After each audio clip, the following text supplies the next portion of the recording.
Hello, everyone. Welcome to Nick Land's Anthropol, the Future of Human Insecurity Seminar, Session 3. I'm going to pass on the camera and the mic to Nick to start. Okay. Am I on? Welcome, everybody. Great to see you all. This week, I put two texts up that I'm going to treat as being our sort of strange attractor for this stuff, which is the Turing paper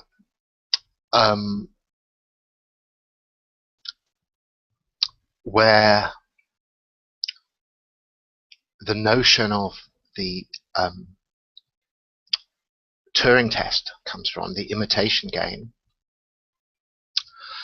and Yudkowsky piece about the AI box experiment, which I'm sort of treating as on an orbital level, as a moon really of the Turing piece.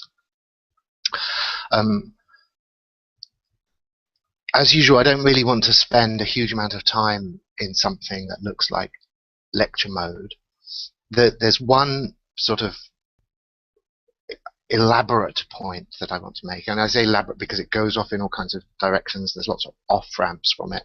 I'll obviously not be following all of those. But the crucial point that I'm hoping to persuade people of is that the notion... sorry, can I just check? I mean, is this happening? Yeah. Sorry, it's just... Yeah, okay. The notion of the... It's very much happening and it's live. I double-checked. Okay. Yeah, cool. The notion of the imitation game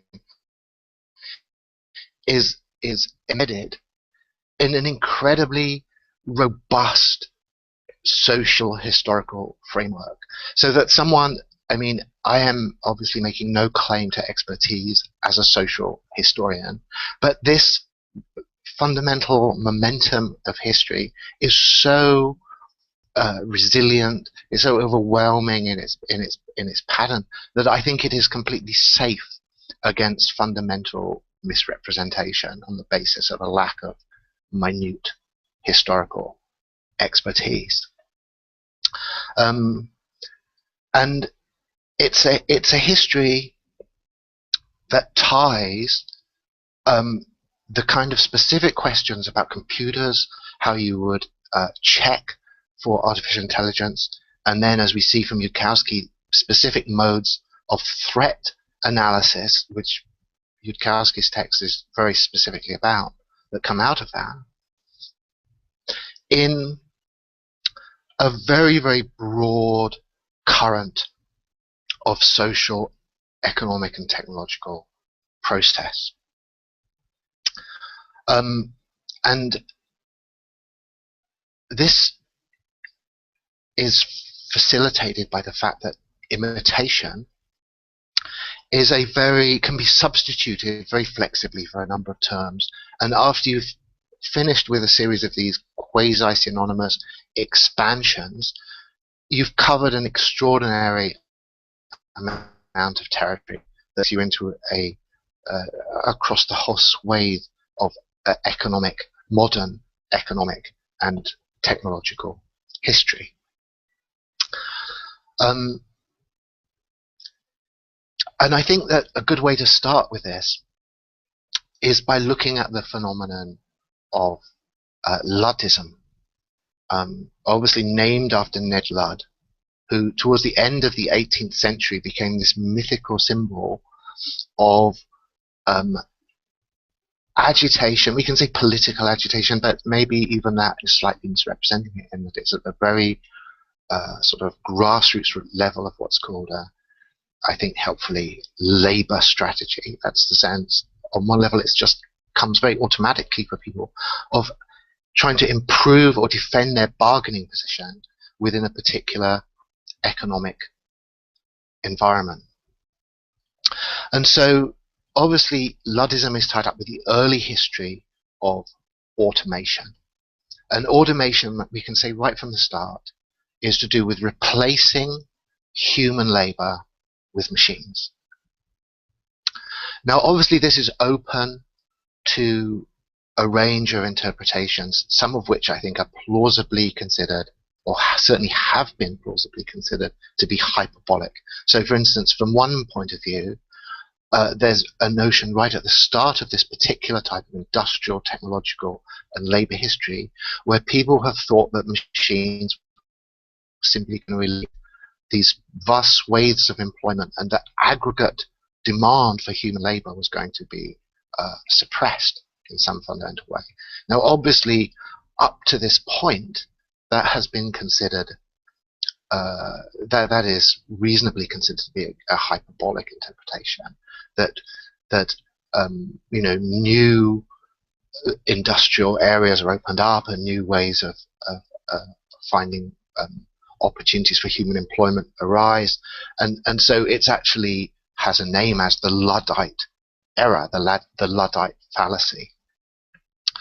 Now, as an aside, we can say that obviously people now are beginning to wonder whether the Luddite fallacy is timeless or whether it has a certain expiry date, whether there's a certain point in this process at which these extremely pessimistic interpretations of Luddite politics become more persuasive. But I think we can probably bracket that, as we'll be bracketing things all the way through this. But the crucial point, the point that I want to start off with here, is just that right from the beginning of the modern economy, from the beginning of industrialization, there is an explicit politicized concern with the substitution of human labor by machines, by people by machines. And I think that the very continuous current, that a lot of, if you were to say, use the description Luddism to describe a certain kind of political posture, I think it's one that is extremely resilient and that you will find recurring over and over again with every new wave of industrialization. The first wave, first of all, was with certain types of agricultural machinery, but then, much more importantly, I think, with textile machinery. Because the industrialization, the automation and mechanization of textile production was obviously the driver of the first wave of industrialization, and therefore is the kind of ancestral form of the capitalist economy. If we kind of then roll forward from that, the solidity of this lineage then takes on a sort of second thread, because a machine that I'm sure everyone has heard of, but is, I think, a crucial part of any story along these lines, is the Jacquard loom. And the Jacquard loom is a proto-computer. It's called a proto-computer because it was partially programmable and introduced the notion of using a punched card information system to actually set the behavior of the machine. So by the time we've got to the Jacquard loom, sorry, I had a date for it, which I'm now, I think I won't bother to hunt it down. Because I was going to put it to the trajectory of the what do you call it, the Babbage's machine, and see which one comes. The Jacquard loom's a little bit earlier.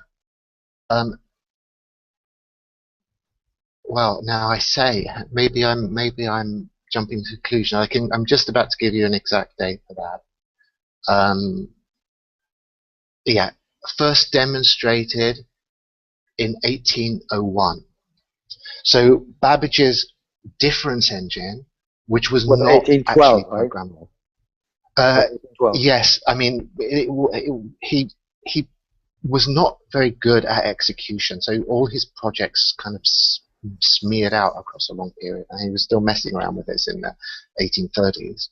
But That the different engine was a little bit after the Jacquard-Loom, but it was not a programmable machine. Babbage's programmable machine, the analytical engine, which again, I've been totally incompetent. Sorry, just give me 1 second.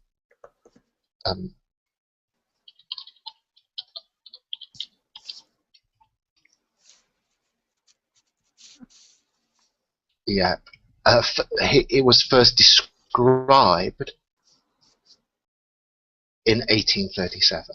So we've got our time period is fairly compact. There's a few decades at the beginning of the 19th century where the mechanization of human labor is being subject to the secondary process of automation and becoming programmable.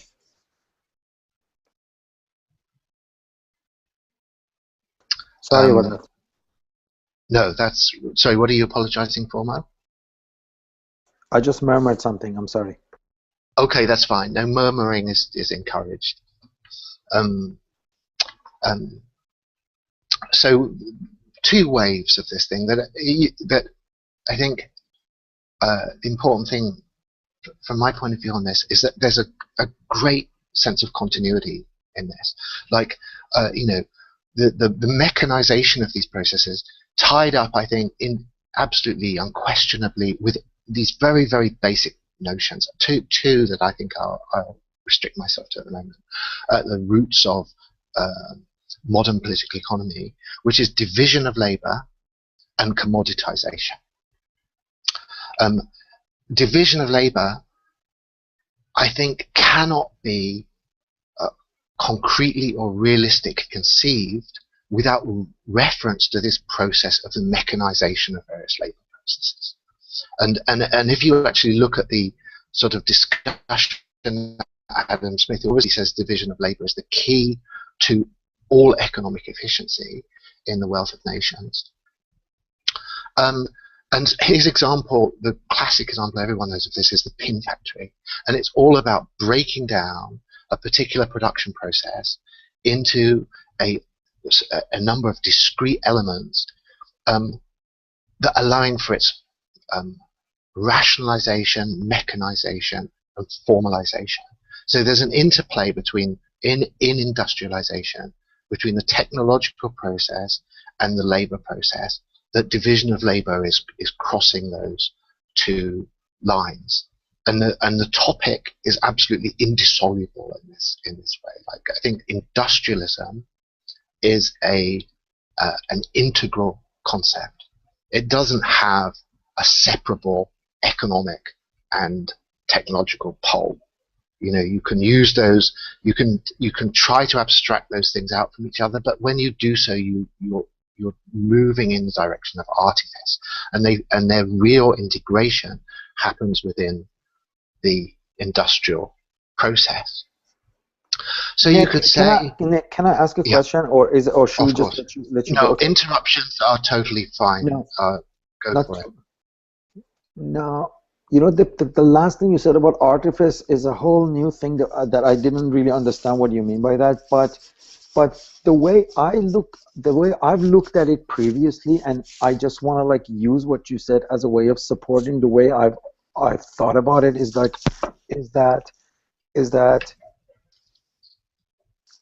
you're complicating the very picture you're providing, because to me what you're saying is that the emergence of artificial intelligence begins with the integration of humans in a sort of like specialized form into this system, into this machine. So there is no separate artificial intelligence other than the one that somehow organizes human activity, whether it's sort of intellectual activity or physical labor activity. Yeah, you are totally on the core topic of this, Mo. This is exactly what I'm hoping this is going to be about. Because obviously, when we get to the Turing test, we're still in this zone, you know. So we're now talking explicitly about how would you recognize an intelligent machine, and you're talking about would it be able to imitate a human being adequately or to our satisfaction? So we're still in that zone. But what I'm trying to say here is that that question in its prehistoric or ancestral forms has been there since the beginning of the industrial economy. Like the industrial task has always been within its zone of tolerance at any point. Can we adequately substitute a human activity, a form of human behavior that's been formalized and specialized and rationalized with a machine substitute? So So I think, are you saying that one comes before the other one, which is sort of like, are you saying like division of labor then is the precondition for the substitution of human by machine, or you're saying that they're yin and yang and they work together? well, I'm sure the feedback is you would get into trouble by looking for a strong sense of priority in those. But what I do think comes first is the actual dynamic, or I'll put it in quasi-Marxist terms without wanting to make that sacred. I mean, I think it's very convenient. Labor substitution. Labor substitution comes first. And I think I was going to just invoke very briefly Jane Jacobs's discussion in The Economy of Cities, which is also all about substitution, and in that sense, import substitution. And she says, leave it aside again, this is another bracketing exactly how credible her account of the economic evolution of cities is, and just take this argument as an abstract piece of machinery. She says the way a city actually individuates and develops is that there's a flow of imports into that city. I mean, a city by its very nature is not autonomous. I mean, I could get lost in this because there's a very interesting nonlinear tangle. But a city, by definition, cannot feed itself. It cannot support itself. It has to trade. It has to be commercial in order to exist. And she says, so you can assume that a city is consuming a whole series of products that it is not itself providing.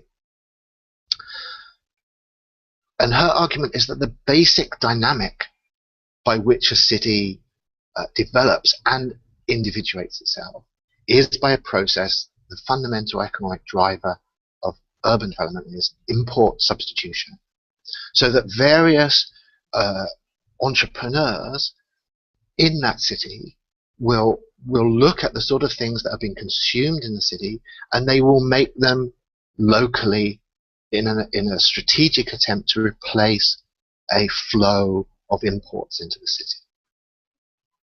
So, she's saying basically a copycat economy is the fundamental driver. This process of economic substitution is the basic driver.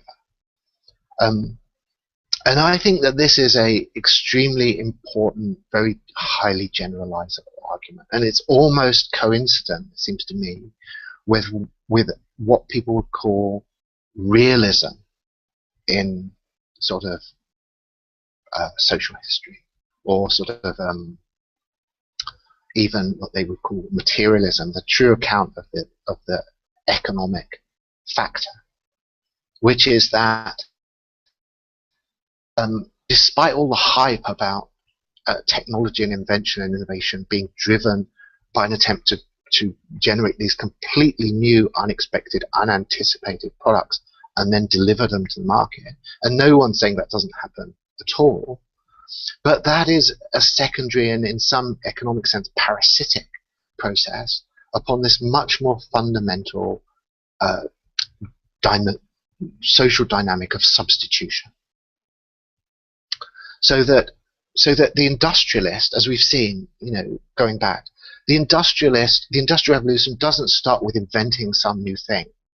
The invention is in an interesting means-end relation to something else. What the industrialist tries to do is to just substitute for the process of production of something that people are already consuming. People are already doing agricultural work. So you make a piece of agricultural machinery that will be economically competitive with the modes of human labor-intensive agricultural production. People are already consuming textiles. You don't invent something that they don't. They're wearing clothes already. You're not trying to get them to change from clothes into something else. Instead, you're trying to get them to buy clothes from you that have been produced with much more industrial, machine, and capital intensity than the clothes that they were wearing before. That's why I started with this Luddism. That conflict is there right from the start. So that if you go to the origins of this technological industrial process, it's not about the new inventions sneak in. I mean, obviously it's totally innovative because the machinery in the factory is all new. The whole all the new modes of automation in the factory that have brought under the industrial revolution. Of course, it's novelty and it's innovation, but what it's actually its economic function is substitutive. That's what's paying for this stuff. That's what's driving it. Those are the reliable markets. That's the kind of economic base of the whole process, is to do something that is already being done, but do it through mechanization and then later automation, full automation, rather than doing it in the labor-intensive way that it was being originally done. So when I say about there being a robust, resilient social history of this stuff, this is what I'm referring to. It's the fact that this deep process of substitution is something that is taking place right from the beginning of the Industrial Revolution. And at the economic level, it's the thing that's pushing the whole thing. And the innovation is serving the substitution, the replacement of existing activities with a mechanical process of higher efficiency, higher capital intensity. Yeah, I think I'll just ration myself. Sorry, there are some questions on the side. I don't know if you want to like get into them or you want to like continue on. It's your choice. Well, maybe if I can just add one more ingredient to this story and then throw it open, and then if for any reason people are lacking in discussion material, we can go back to this, which is just to crank it forward. You've already raised the analytical engine for us, Mo. So we're through that Babbage stage, through the fact that this technology becomes programmable, and we're into a zone of automation. And when we get to the real beginning of the age of the electronics and the computer, it's inheriting this deep lineage with all of the momentum in that lineage. So when you read, for instance, the Church-Turing thesis, these sort of decisive papers on the theory of computation, I think they have to be put in this context.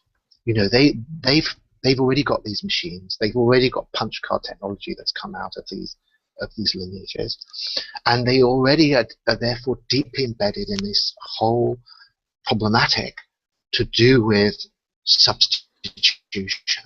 They're not inventing that as a kind of theoretical problem. That's a problem that they have inherited, that the fundamental drivers of this industrial process have put on the table over and over and over again for several centuries by the time they get to it. So that the definition of the computer is tied up in this really fascinating double sense with imitation, just at the theoretical level, in addition to what we've been talking about.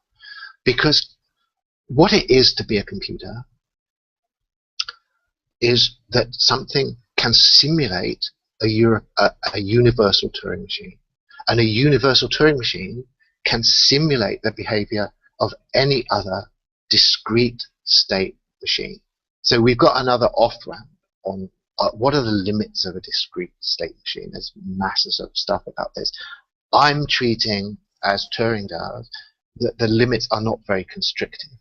That's to say, a discrete state machine can do pretty much anything that you can imagine could possibly be done.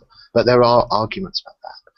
But leaving that aside, just for the moment, a computer, therefore, is something that simulates something that can simulate everything else. It's this double process of simulation. There are no universal Turing machines. The universal Turing machine is a virtual machine. It's a mathematical object, but it's a mathematical object that is sufficiently well understood that you can test an actual machine, a computer, as to how well it's able to simulate a universal Turing machine.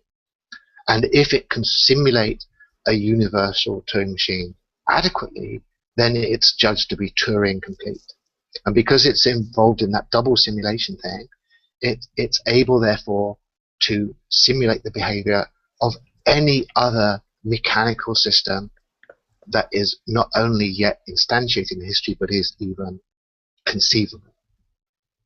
So we then obviously, again, this is another off-ramp to be taken up perhaps on another occasion, that we've got scientific biology and neurology and the biological study of man describing the human organism as a discrete state machine. So it falls, in theory, in principle, into the zone of computer simulation.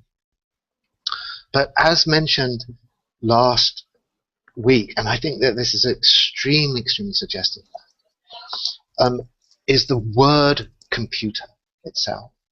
The word computer was already, according, I think I've just been Wikipediaing this, so it's again not based on deep, impressive scholarship, but in 1613, people had already used the word computer for, it was a kind of standard piece of vocabulary, from this time, to represent a human profession. A computer was somebody who computed.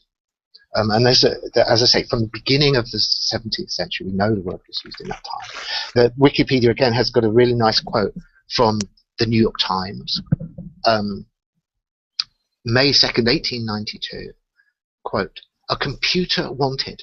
The examination will include the subjects of algebra, geometry, trigonometry, and astronomy."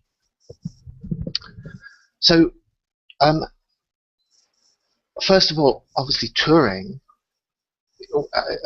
sorry, I should add one ingredient to this, is the fact that this comes to a climax exactly at the period that Turing is doing his work, his famous work at Bletchley Park, but more generally, his computer studies is at a point in time which, for various historical reasons, the computer as an occupation has reached this crescendo. The military, the intelligence system is employing computers by the thousands as it has never done before to do these routinized, specialized, broken down tasks with numbers. So for Turing to talk about a computer, he's surrounded by computers. He's employing computers. Human computers are everywhere at this time. And so the digital electronic computer, at the point of its arising, is absolutely the substitution for a absolutely tightly defined, intuitively straightforward, unproblematic human occupation. It's hard for us, I honestly think, I mean, maybe people can argue this, but it seems to be hard for us to now read computer in that context. We obviously think, when we think of a computer, we think of a machine. We don't think that when Turing is using the word computer, he's saying this is a machine version of a human occupation.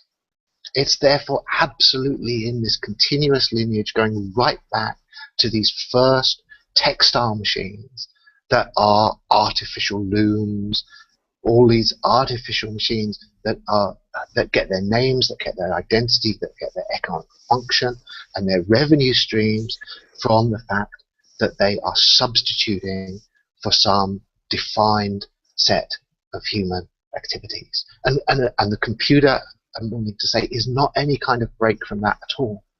It's completely in this continuous historical lineage as being a mechanical substitution for something that the name itself, at the time this is raised, means a human specialization. So yeah, okay, I think I should open this up at this point because yeah. According to the sidebar question, Yeah. seems like maybe Ivan wants to Ivan, do you want to propose what you were asking? Oh, sure. Thought it was very interesting you mentioned the Industrial Revolution and tying innovation specifically to the problem of labor substitution. So what you're describing, as you say, innovation, that kind of surprising one sneaks up on us. So in management of innovation studies, they call it incremental versus disruptive innovation. And Kodak famously invented the digital photograph, digital photography, and then didn't develop it because they didn't want to impact their existing revenue streams. So I'm just wondering, when we talk of AI and we talk of this emergent intelligence, I'm thinking of what are the economic drivers to further increasing this. I posted a paper about the plateauing of growth and productivity, and there seems to be this question of, very tied into this contemporary concern with AI, is where the next wave of industrial revolution will come from. And many people turn to AI to answer this question, or as Jake mentioned, nanotechnology, 3D printing. And I guess, will we ever reach a tipping point, sort of where the cost savings of labor substitution are negligible? So it's better to keep a bunch of brown people occupied in factories and busy and tired than it is to pretty much render them obsolete. So I suppose there's a lot of money goes into R&D, and that money needs to be driven by certain economic incentives.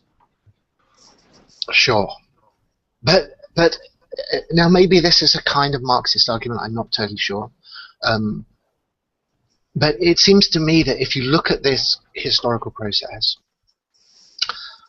it leads to the suggestion that the fundamental economic driver is you just look at your wage costs or the wage costs in any zone of activity and treat that as the potential payoff for mechanization, that you can take a bite out of that. So you just say, look, who is being paid at the moment? You know, we're paying doctors a lot of money, we're paying teachers a lot of money.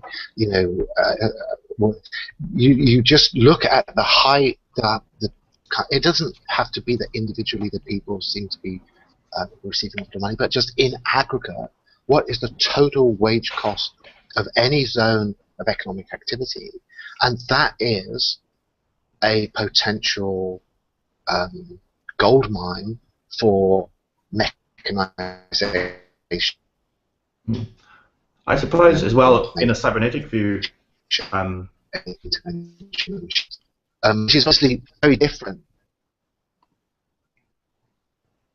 Oh, froze. Yeah, sorry. Your sound is a little bit cutting in and out, Ivan. Actually, so. Oh, yours as well. No, yeah, there must be a bit of delay as well. Actually, because we can hear Ivan clearly, I think it's your internet that had just a little bit of an interruption. Oh, okay. I apologize for that then. Yeah, sorry. This is probably going through various types of Chinese. My rejoinder to that is, in a cybernetic view, is what if now we know how this process works? So people are well aware of, as you mentioned, I'm quite interested in that Luddite fallacy, the theorization of the end of that.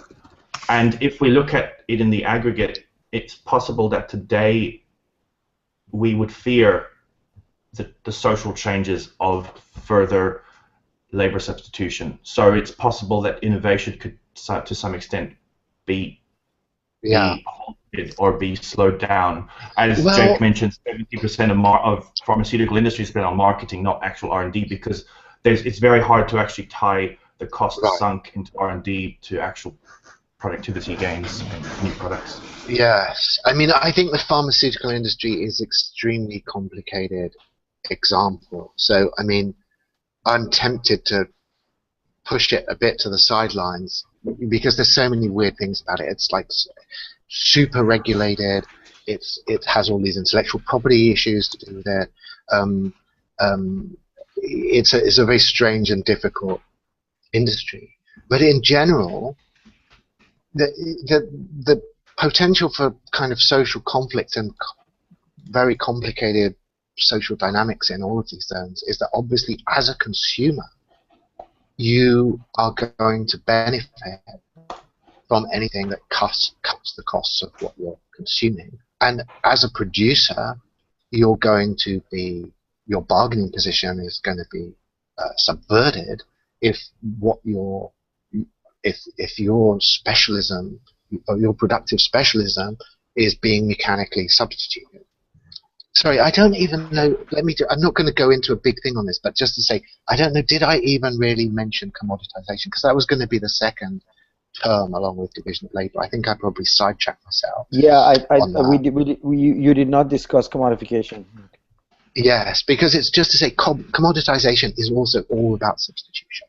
You know, if you're in an industry that's commoditized, then there's lots of alternative sources of the product that you're doing. They're all substitutable for each other. You therefore don't get a premium on them. And obviously the whole of Marxian sort of political economy is all about the commoditization of labor, meaning exactly the same thing. So do with substitution. There's various ways you can be substituted. It's not entirely to do with technology, but obviously there is a deep inner conceptual connection between the notions of mechanical substitution and commoditization. That those two things really work so closely together. They're very hard to disentangle from each other. And professions, obviously, their nightmare is commoditization. There is, and there's a whole bunch of the firing line right now. Like, obviously, one big example is doctors. You know, now it's almost the kind of iconic profession. It's been, you know, ambition-driven ethnic groups have always said, you know, become a doctor. You know, it's a really safe way to kind of guarantee yourself some kind of some security, because it's a profession. It's hard, meaning implicitly it's not commoditized. And I think just as we speak, we're on this cusp where artificial expert systems are showing a performance against medical judgment that is actually shockingly good. I mean, I think there's a lot of just cultural inertia in people recognizing quite how good it is, and that I mean, I'll go right out on a limb and I say in a lot of cases, if you allowed yourself to be diagnosed by a computer, you would not be taking any statistical risks above and beyond those that you're taking dealing with a human doctor. But irrespective of the realism of that particular analysis, it's nevertheless only a matter of time that you get these professional specialisms going into this kind of automation, commoditization, grinding mill. And at those, as they go under the kind of steamroller, of course, those groups are going to screech like you can't believe. I mean, it's like they're just the Luddites. Luddism is in this way just a kind of transferable social anxiety that goes to everyone who's on the front line of automation at any particular time. But unless so many professions are being simultaneously threatened with extermination by machine replacement that they form some kind of absolute social majority, it seems hard to see how they can get the leverage to, you know, as I've been saying, actually like stop this process in its um, make it grind to a halt. I mean, this is all. I mean, This is all slightly digression from the Anthropol security anxiety. The Anthropol security anxiety is more that if you're sitting around the Anthropol war room on this, and you're trying to sort of be realistic about the threat that you're dealing with here, you're looking at the threat is posed by this very, very deep historical process. You're not talking about a few contingent technological possibilities that might happen that could be alarming. You're looking at the very foundations of modern human civilization posing something that looks like an X-risk. Because, and you see this coming out of a lot of these current, I'm sure everyone, I mean, it's not just me, I think, that there's a massive amount of media about this stuff at the moment. And one characteristic tendency in a lot of it is that it is discovering how between the most exotic type of AI X-risk threats and these very mundane Luddite concerns. And what makes that line blurry is that as soon as you're talking about human replacement in some specific industrial field, you're already at an abstract level talking about the same thing that the most hysterical type of X-risk discourse is talking about when amplified to this apocalyptic level. You know, if Anthropol says, you know, our big concern is with human replacement, I mean that in the X-risk, some expert who says, well, human replacement is what this has been about absolutely consistently for 300 years. You know, that's what this is. We have no conception. We can't even conceptualize capitalism without the notion of human replacement. We can't conceptualize the history of technology. We can't conceptualize automation. We can't conceptualize anything that's been happening to us in recent centuries without human replacement being fundamental to our understanding of what's been happening.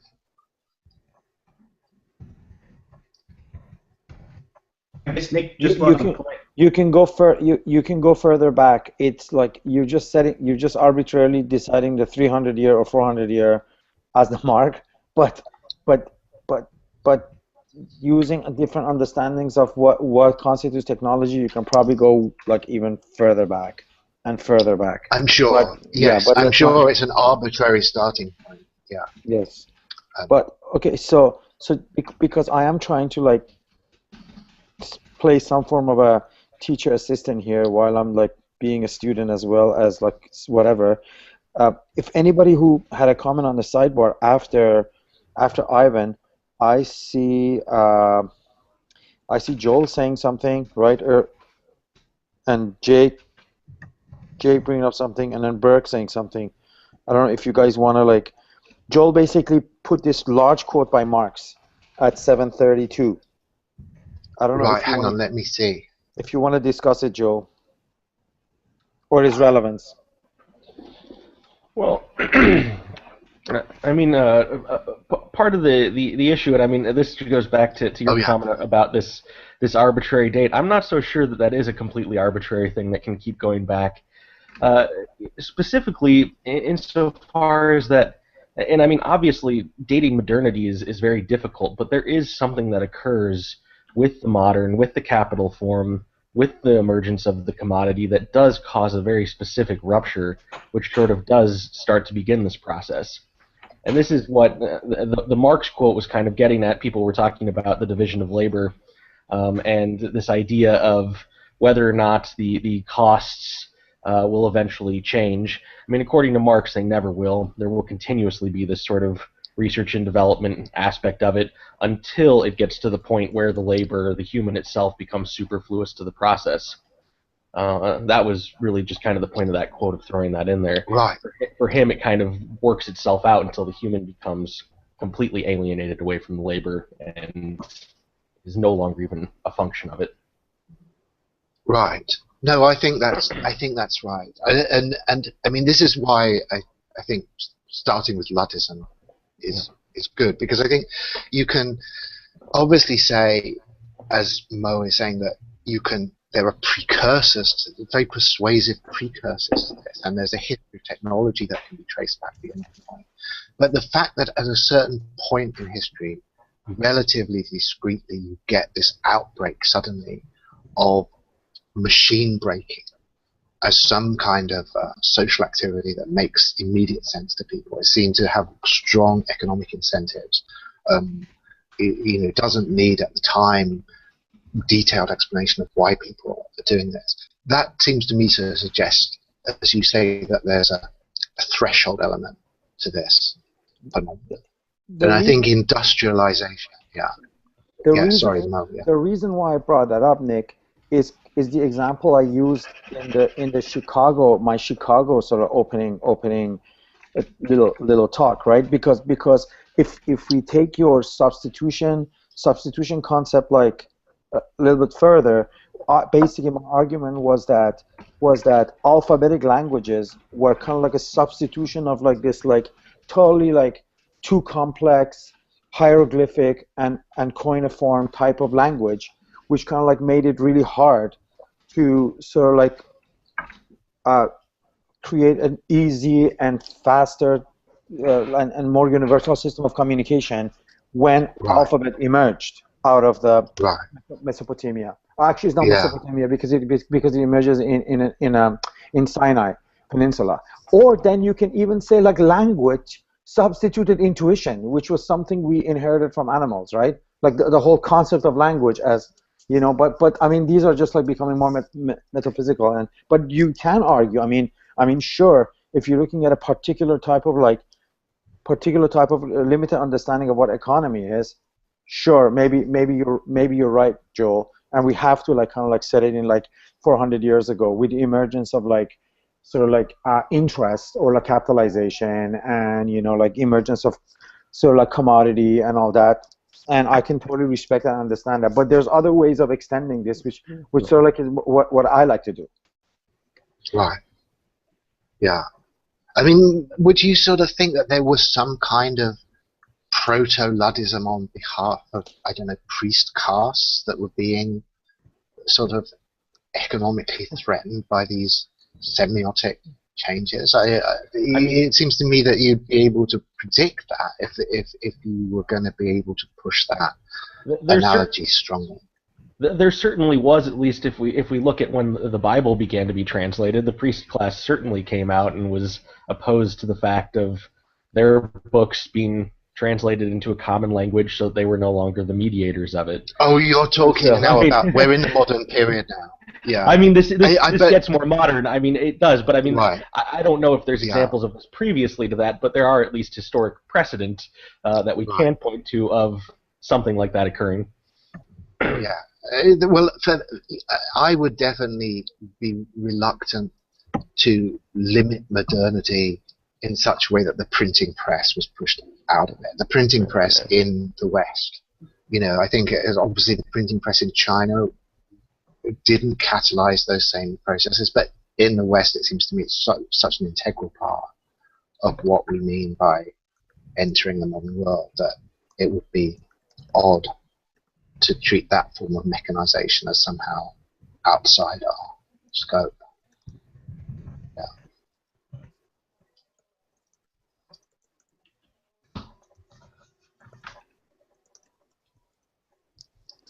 So can we? I think probably like a Burke would be the next person, and then Jake, Burke, Jake, whichever one.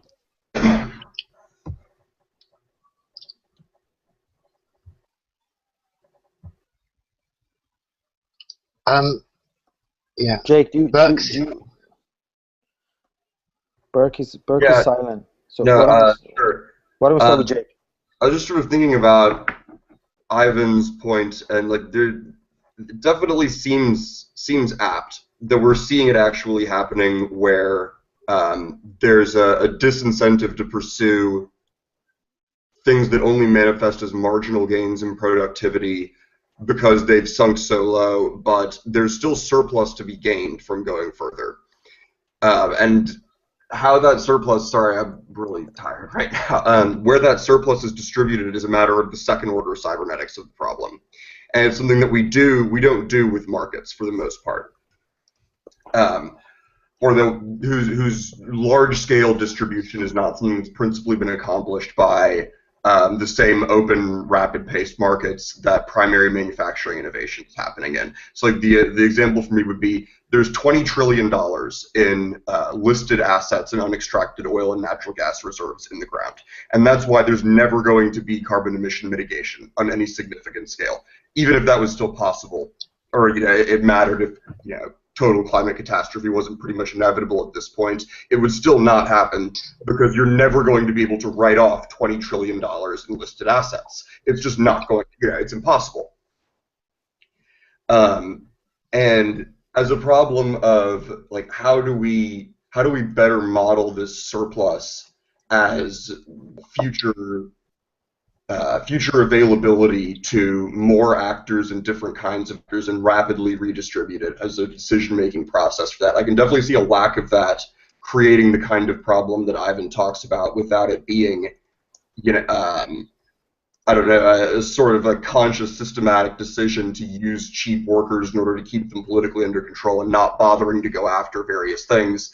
It's just that it's in no one's incentives, and the incentives can't change fast enough because it's at that second order level that we don't have good mechanisms for.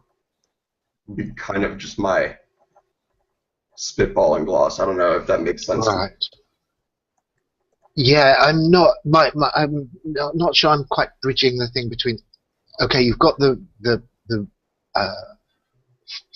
hydrocarbon reserves argument that are not going to be wasted. That it's politically unimaginable that people could. Well, it's not even the wasting of them. It's just like they have a price value on the books. The distribution of power and has incentives to do what is based on the assumption of those things as existing value now. Right.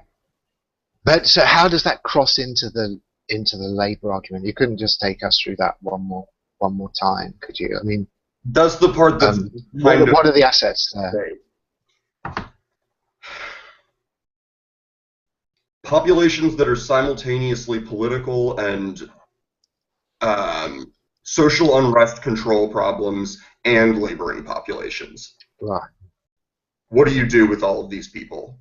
Yeah, but you see, now that is such an extra economic question that it's very hard for that. You see, that seems to me more analogous to the flip side of your fossil fuel argument. Like you can say, look, if you beyond a certain point, if you're throwing people out of any feasible possibility of employment, you're going to have massive social problems.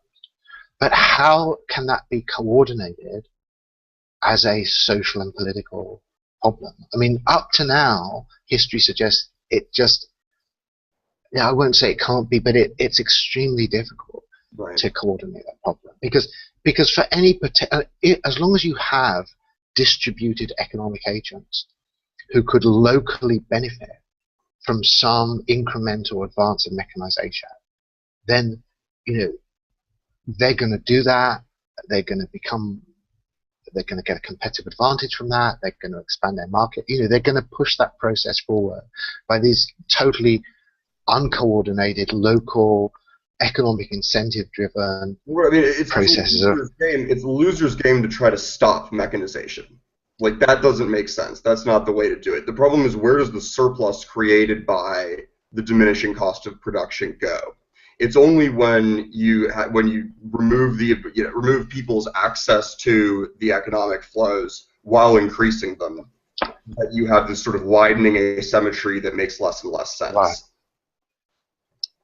Amy and I were kind of sensing what problem of sent from some global perspective, but I'm just wondering whether that global perspective is ever actually realizable.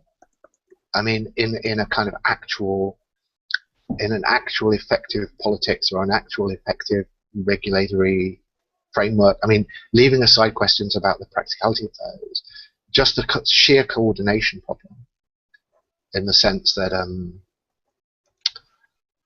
you do it in a mega. what it You do it like a high concentration of wealth, technology, like highly coordinated politics. I don't know, a mega herb with the right politics and enough concentration of wealth to make the transition without a catastrophic loss of economic coherence could manage it. Not on a global scale, but regional, I could see it. I don't know where or how soon, but yeah. Latin America maybe. You're saying you can see a set of policies that would be plausible. Something more structurally complex than universal basic income, and that was more integrated with algorithmic governance and smart cities. I don't know, tokenization of basic access to resources like transportation and power and internet and information access and things like that. Stuff that is like much easier and cheaper to coordinate when you're already in both an urban environment and an urban environment that's an intelligent urban environment with a lot of wealth behind it. Localized, already coordinated. I don't know. That's the first like plausible, really plausible place that comes to mind where something like that could happen. Because I agree with you. I mean, I don't really see, other than just sort of like hoping that it naturally emerges from P2P 3D printing or something, that there's any kind of strategy for seeing that happen. I mean, I think you're right. The universal basic income proposal is has a huge historical momentum behind it, and seems on some very abstract level to kind of compensate for what's happening in some very natural and rationally convincing fashion. So that then takes me back to this coordination problem. I mean, the universality of the universal basic income, to me, is what's screaming coordination problem. Like, how obviously people are going to try to root around paying for a universal basic income. So you need a sort of universal political space that can kind of make that kind of kind of a prison problem, because I mean what you're seeing right now is precisely the opposite. Major wealth holders keeping things in cash, like underinvestment, refusal to fund the government like as a whole, all over the world, austerity, and so forth. Yeah, and it's obviously that is going to get easier, isn't it? I mean, the possibility of opting out of social solidarity, right, is something I would expect to be technologically facilitated. Is that not? You don't think so? I mean, there's a long sort of thing in American politics where they say that there's whatever it is, we can take 20% GDP in taxes, and that's it. We can move taxes up or down and shift our regulations and all of that kind of thing. There's just this. It's simply not impossible. I don't know whether they're kind of Laffer curve effects or various kinds of perverse incentives, but it's just structurally impossible to capture more than we basically think that there would have to be major structural breakdown, a catabolic cycle, like a local level, a regional catabolic cycle, like I mean Arab Spring, or like the current Brazil-Argentina situation, or we can point to various and then fast forward 10 years and see where it might go, and then during the restructuring, if it just happened to go better than any other such situation in history so far, but because there's more wealth, more resources, coordination, like the equivalent of the alphabet, more of this information and this ability for good ideas to spread. These are wishful thinking. We already had that. We already had that restructuring restructuring potential right around the 2008, right? But the No, thing no, no, is, no, no, no, no. I'm talking like more than that. Like, a 3-month credit freeze, like we ain't seen nothing yet. Especially when you're talking about disasters that, no, but how no, they, but the thing is, but So what I was gonna say was, my daughter's just wandering out of the room like a zombie, so I'm just gonna disappear for 1 second and try to work out why she's wandering out of the room like no a zombie. problem. I'm gonna fight off Jake here for a second. No, what I was Jake. No, what I was trying to say is that like I mean that's great, lovely. But the thing is, the temperature of the Okay, yes, temperature sorry. the temperature of the class consciousness and class struggle is in freezing points. You know what I mean? Any kind of crisis might only lead to more drastic movement in the opposite direction, which right, is So you've actually got to what go. we saw. security, politics, and austerity, right? I mean, like the Morsi. Yeah, because you have to, you know what I mean? I'm borrowing this metaphor from Walter Benjamin, even though I don't really like agree with a lot of things he's known for. But like the the actual temperature of class struggle and consciousness has a lot to do with like how these ruptures can be utilized for emancipatory change, right? And I mean, it's like we have to like be fooling ourselves to think that the temperature of class struggle or class consciousness in America or in fact in Europe is at a place where any kind of like disruption Well, can it be doesn't have productively put in emancipatory direction. struggle. Like, so like the American example would be, okay, so whatever happens, something happens. You get a breakdown in the coherence of the 50 states. And so you get a breakdown into regional power groups like Northeast, West Coast, etc. I could see the Northeast making this work, like being able to make the jump to And a better algorithmic government that does this kind of stuff you were talking about. right, it replaces a lot of its infrastructure. It's got a much, much more educated class and a whole bunch of knowledge economic production. Okay, I love that type of threat to human security. Let's bring it on. Let's bring this technology on.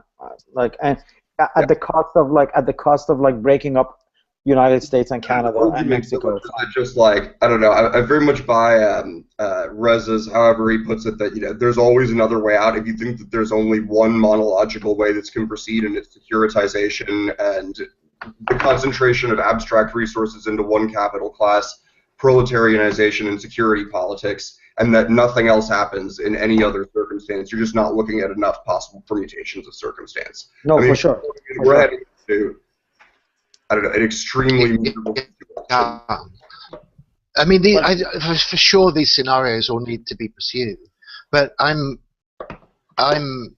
skeptical about exactly what you're seeing here. Like, if we take it up to the most abstract level of this notion about people sitting around them, what do we mean by the AI threat? And obviously, there's the lurid versions of something. Yudkowsky gets very quickly into us being broken down for our atoms that are being wasted and could be used something else. But on this basic income thing, which is basically a draft version for fully automated luxury communism, isn't it? I mean, it's basically saying that there's this massive techno surplus. It could be given to people, no problem. That's the only way to avoid masses of social conflict. It would all be very rational and all of this. But you end up in that story with a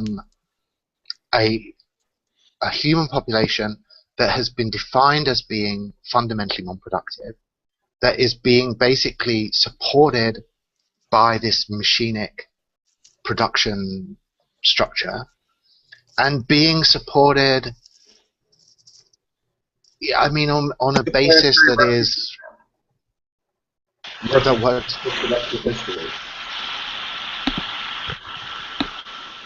I mean, I'm just wondering what's the difference between that and saying let's turn ourselves into zoo animals.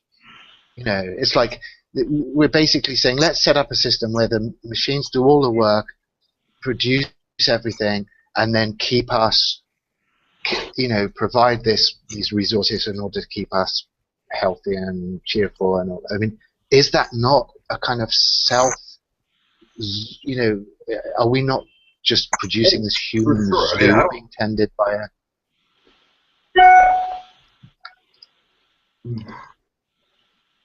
this isn't really a proposal or a normative sort of counter so much as other forks that have, I mean, like in the sense that the prisoner's dilemma, like ultimately both agents cooperating is going to get the most return, right? So for human social structures, which, you know, will continue to exist for at least the first phase of Right.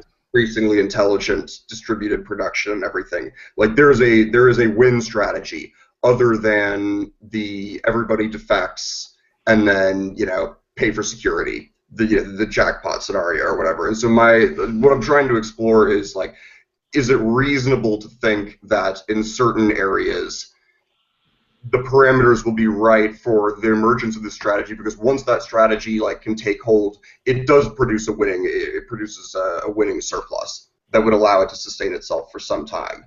And But so who's it? complicate this. It is the... No, go ahead. No, sorry, I'm just interested. I'm losing track of who the agents are in this scenario now. Like, Well, it's so hard to define when we're not really sure whether we're talking about autonomous corporations, one run by people, public, private, you know, city institutions, and algorithmic ones. Like, you know, there's so many concrete images of how this kind of scenario works out that I just keep wanting to default to, like, game theoretic pictures. And yeah, no, I think that's good. I think that's great. But for the game theoretic picture, we need to know a bit about who are the agents. You know, who's playing this game? Don't you think? it's whoever has the opportunity to capitalize on big liberations of surplus from the reduction of the marginal value of some kind of production, including potentially, like, information or knowledge coordination production, if you talk about, like, smart cities and sort of intelligent urbanization and physical coordination. Yeah, whoever has the allocation of the opportunity to capitalize on that liberation of surplus, and then the decisions that whoever those opportunities are allocated to make. So there's two filters there, which in each regional case is going to be, I mean, it's going to be highly idiosyncratic, I would assume, or at least I can't. Yeah. Well, I think that's actually quite I an haven't quite seen the optimistic scenario incremental since you say convergence that. yet. And a third criteria would be who actually has the capacities and industrial or knowledge, you could say, rather, in the case of AI, who has actually the capacity to generate AI, and that talks to, like, a political economy of information and knowledge, and it's not just 3 engineers in a garage. It would be the huge sort of software conglomerates. Unfortunately, it isn't. Unfortunately. Yeah. But it isn't anymore. Yeah. Yeah. There are some other comments kind of related on the sidebar. Amy's talking about vulnerable dependence, and Joe's talking about human zoo. But maybe Amy, because she's trying to bring in another piece of text into the picture. So Amy, do you want to I was just offering, like, commentary on the conversation that you guys were having then, that this kind of whole predicament and the paradigm of replacement that you've sketched really well, Nick, is kind of bringing us back to this idea of there is a fundamental, I mean, and this is certainly out to question, distinction between the human and the non-human that can never ever be successfully muddied in any kind of symbiosis or, like, co-evolutionary extrapolation of its abilities. There will always be a limit where its plasticity hits its threshold, and then there will be the substitution, competition, annihilation will come into play at that point. So it seems to me that this whole discussion for the human is contingent on this idea of what the threshold of plasticity is. And it comes back to that kind of idea that the question that I read out last week, that Reza's kind of critique of this stuff was that it did presuppose an almost theological notion of what the human was in order to do away with it. Whereas, I mean, you can still do away with it. I think the trouble with this plasticity argument, it is crucially important, of course, but in actual fact, the dimension of plasticity is reflected in this huge dilation of social inequality. You know, that's what. So the more plastic, the more it's possible for people to respond creatively to this situation and to strike up various kind of alliances and symbioses with it, and what in de Garis's kind of framework he talks about the cyborg option, as opposed to the people who are just kind of siding with the machines or aligning themselves against the machines, is that I think that is what we're seeing, and what it does is it produces this massively expanding social spectrum, because plasticity is not something that is manifested at the level of the collectivity. You know, it's manifested at the level of at the most small groups, almost certainly individuals. You know, where the range of adaptive response is huge to this thing.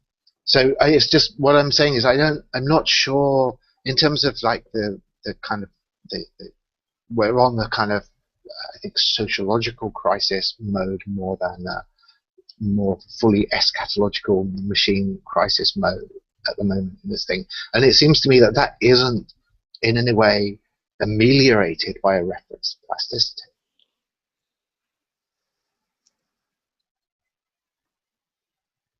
Amy, do you have? I mean, unless you're going to say, I would, you know, to throw this back theologically, that it's a universal characteristic of the human that there is this plasticity that means that, you know, in general, universally and without exception, humans are going to sort of cope with this thing. I'm not sure at all that I'd see where that's coming from, or just realistically that we can see anything like that happening. It seems, you know, that we've now got a techno-elite. Now we've got this whole question about what is this weird sociology of Silicon Valley, of these neurologically atypical groups that are especially advantaged in the fact that they show high adaptivity to these changes, way beyond what is normal. You know, is it? So sorry, I'm not being super particular about this, but I'm just not sure that it does this kind of things that you're hoping it's going to do in terms of social optimism. Yeah, well, so you're saying that there is a kind of, there is possibly an ultimately extensible plasticity, but it's available to small parts of society that have the technological No, well, I think ability it's an to evolve. intensive thing. Look, we know that the human nervous system is highly plastic. I mean, you know, but in reference to other things, other animals, whatever, that's beyond question. I mean, humans are at home in an environment that is nothing at all like their ancestral environment, and they seem to be weirdly untraumatized by it. So there's no doubt that there's massive plasticity in the human nervous system. There's also no doubt that there are extreme constraints on plasticity of the human nervous system. You know, I'm sort of resting just because it's a kind of big, populist, convincing book by a guy who knows much more than me about this, but Steven Pinker's The Blank Slate book, which just runs through this whole thing about these human universals, stuff about the human nervous system that is very specific and concrete and completely renders incredible any notion of some kind of absolute blank slate of infinite plasticity. So it's an intermediate position between a fixed instinctual repertoire and some infinite plastic pure reason. And within that zone, there is a massive spectrum of human variation, and I think that we can that seems to be an uncontroversial sociological fact. I mean, it's just that clearly there are groups who are so competent at dealing. I'm sort of talking. Silicon Valley is the iconic bunch. It selects deliberately for these people who are at home with this stuff, who are highly adaptive with it, have a whole series of what seem to be, in other contexts, massive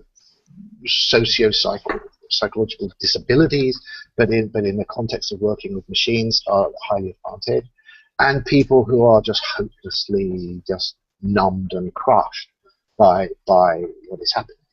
It seems like that's like, isn't the much better example of like exactly how you just described, like Silicon Valley, which has all kinds of like confounding network effect factors, is the autism spectrum. Like, yes, that I think would come into this conversation very quickly. That like at its high end, which like we don't normally see high ends in spectrums of debilitating neuroatypical variation, but at the high end, like it looks like it works a lot better with where things are going in terms of society. The rapid variation produces a lot of deleterious cases, but maybe it seems like increasingly fewer of them. Like, I don't know, it seems in the context of the epigenetics research that's been coming out over the last 20 years, it seems more and more likely, or hard to deny, that there's a sub-Darwinian like adaptation, like rapid adaptation, like a population stress response, whatever you want to call it, like that is playing in autistic. Doesn't have to be in Silicon Valley. It's everywhere. It's all over. Everywhere that's exposed to a six-year-old relative of mine who has autism figured out my iPhone password in 2 seconds and hacked into my phone. Like literally. Yeah. And knew how to go in and do everything in it. Like just like Yeah, like. Wait, hold on. What was your password? Was it a stupid password? And like how was he able to explain the process? Yeah, he just like from the way I move my hand on my phone, I guess he just figured out how I did it, and then but once inside he knew how to do everything else too. So it's like it doesn't have to be in like Silicon Valley. But Laura had something. Laura's a guest today, and we invited Laura to come because there were like spots left. So Laura, do you want to like propose what you were saying? Yes. Hello, can you hear me? Yes. Yeah, I was just wondering whether the process of industrialization and commoditization that we've been talking about is instead rather more about a repositioning of the role of the human in relation to the machine. And I don't know, my idea, or like the way that I'm kind of seeing it is like perhaps in relation to last week's discussion, like what I've been thinking about is the idea of the human as in fact this material pole, or like the material root of this perhaps intelligence to keep growing, and I don't know. And on the other hand, and another thing, because then Adam and Mo were talking about symbiosis, but isn't a process of symbiosis, doesn't that imply an element of like mutual benefit? So I don't know. I don't think this is all this is all crucial. I mean, one concern I have is the fact that obviously, when we're moving this token of the human around, it can disguise things as well as kind of expose things, and so it seems to be unlikely that there is some sort of human essence here that is being consistently exposed to the same outcome in this process. Like it's very tempting because of the fact that within the kind of Marxist tradition, the notion of abstract labor power, and you get to this notion, this is very important, I think, I'm not accusing Amy of some kind of vulgar Marxism here, but I think it comes out of this deep tradition. It's a very important thing that the notion of abstract labor power, which is the complement of this process, tends to produce this notion that there is some kind of universal human plastic potentiality that therefore gives us some kind of guarantees about social outcomes on this, which I think is a bit optimistic. I mean, I think it's a bit hopeful in the sense that I think when people are sidelined by the machines, and on the local level, they're simply sidelined. I mean, the individual economic unit, you know, the old factory or the new unit will just dispose of people that are useless to it. Now, in the aggregate, as obviously, like the libertarian type of market optimists are high on the list of the plasticist people who say, well, those people will find something new to do. You know, and if you look at the historical record, they're kind of vindicated like that. You know, there's no long-term trend to increasing technological unemployment. So that seems to suggest that that's wrong. But the point, the cynical, the skeptical, and nihilistic and pessimistic, and all of those bad things, point that I'm trying to make is that what happens to people when they're pushed off beyond the periphery of this process is going to be extremely heterogeneous. So some people are going to be pushed into some new entrepreneurial, inventive form of symbiotic relationship with the machine. Some people are going to just be dysfunctionalized. You know, there's nothing about what they are, about human nature in general or universal, that is going to promise something more positive than that. I entirely agree with you on this. I think the point is, I think is that in the present context, even if, I don't know, someone's been laid off because his job has been replaced by a machine, he's still going to be likely to go on Facebook and provide free labor in terms of like data that are then used and repackaged and traded for the profit of the usual like few companies. So I don't know. I'm kind of saying that like perhaps like I don't know, an element of like logistics, perhaps like a logistical aspect of the whole like intelligent, super intelligent machine, which wants to get rid of the human but cannot in a way. I don't know if I entirely agree with the like a clipper with a paperclip maximizer. As in, I think there is like reluctantly the super intelligent machine still needs like perhaps the human. I don't know. I think the thing is, once you get concrete about agents, it's possible to be more specific about some of these things. Like the local industrial unit wants to simply cut labor costs. So, you know, I mean, getting rid of humans is not anything particularly ominous. It's not like a Terminator scenario. It just simply, if you can mechanize and you can do the same thing with 20 workers that you're previously doing with 40 workers, then you'll do that just because the accountant will tell you that's the right thing to do. I mean, so it's not ominous. It's not comforting either. I mean, it's just that's the way it will happen.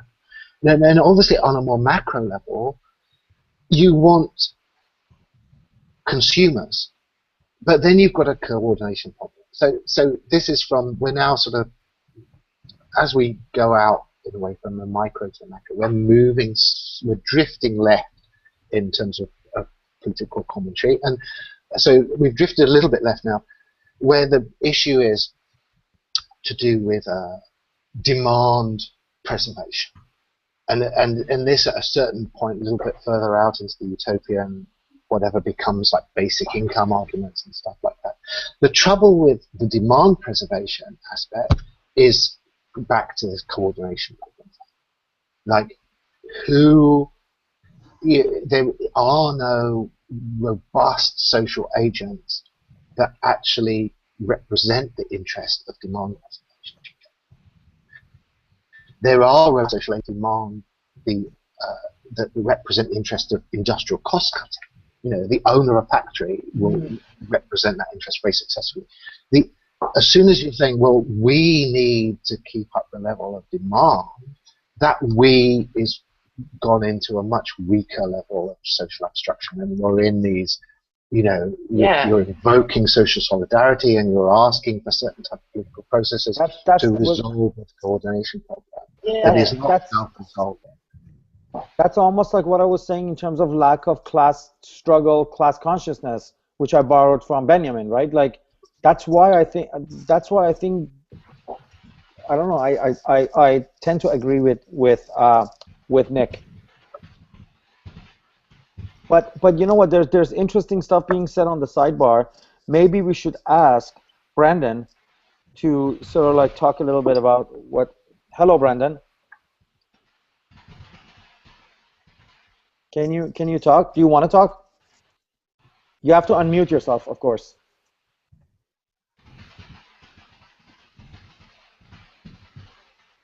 Okay, above there's like a unmute button. Just wait a second. Okay, go ahead. All right, yeah, you've done it. Good. We can hear you. Yeah, it's just taking a little while. No problem. All right, great. I don't know. I'd probably just maybe come at it from looking at sort of how we want to be to replace our jobs. I mean, it's sort of like if we can automate an industry that we're in, we can make. But of course, at the same time that we do that, then we remove ourselves out of the market, and then we just sort of try to come up with extra market sort of lives for ourselves afterwards. You know, after we try to automate this entire industry, then we I don't know. Then we can look at sort of the other activities that human can't do in human life, and that's generally considered things like sociality and love and all that kind of extra things. And I guess that's why if you're looking at these, you either go from if we go straight to the left accelerationist kind of idea, is that which is what we've been going around at the moment. I mean, yeah, it's an interesting one because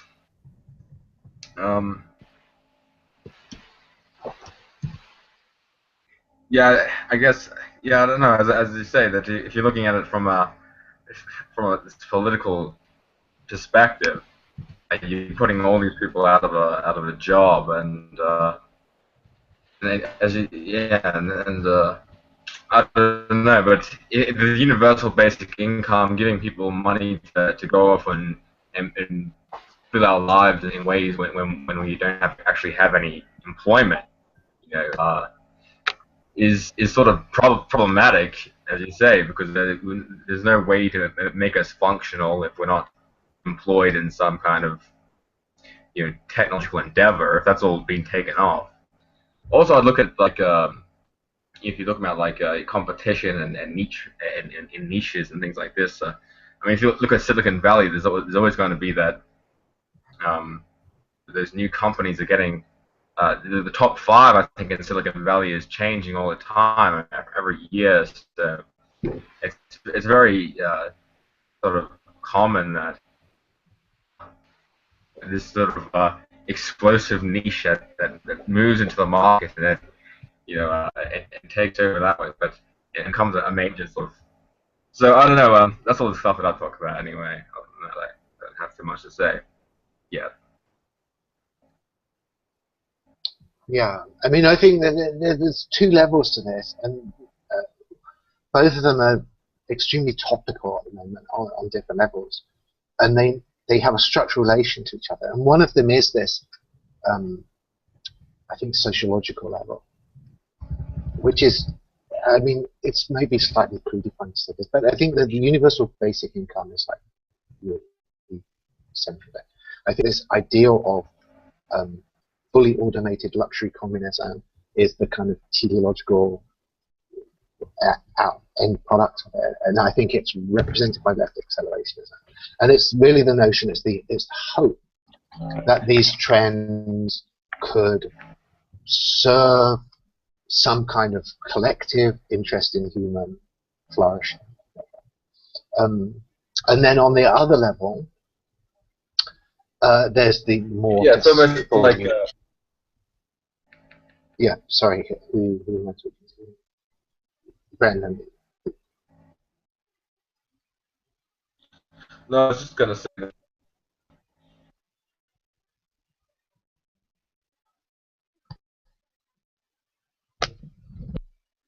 Hear you. We have difficulty hearing you.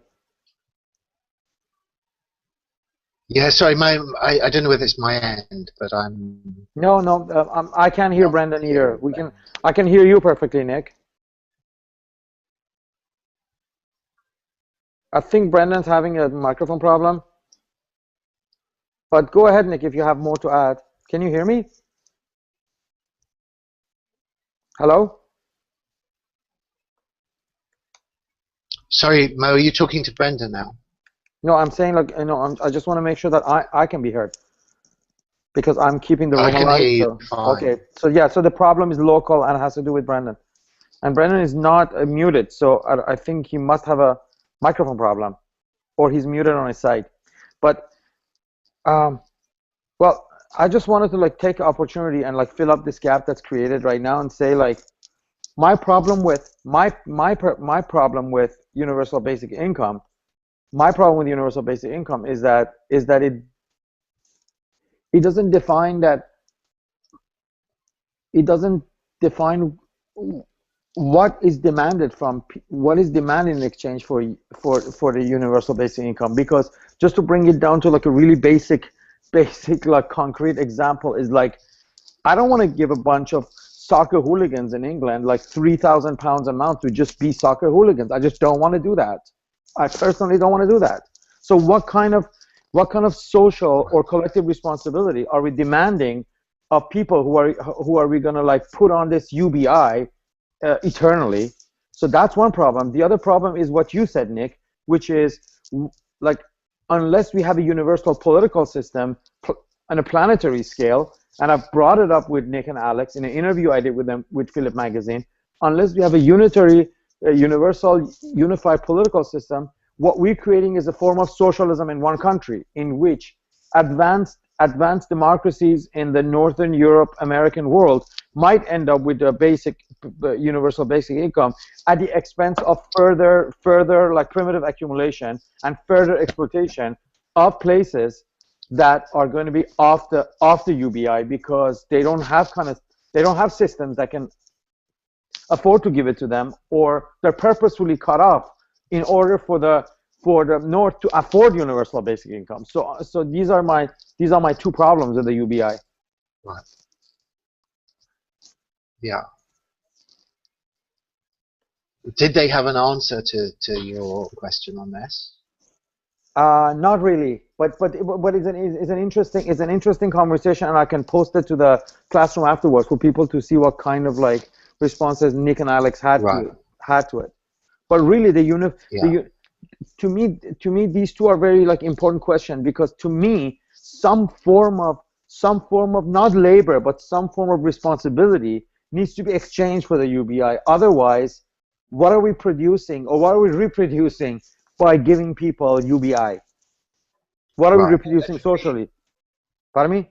What about education? Yeah, totally. No, yeah, totally. Education, skill retraining. No, totally. Something like that, and then tokenize that and use it for UBI. Yeah, let's not even talk about skill, because we might have a problem with skill.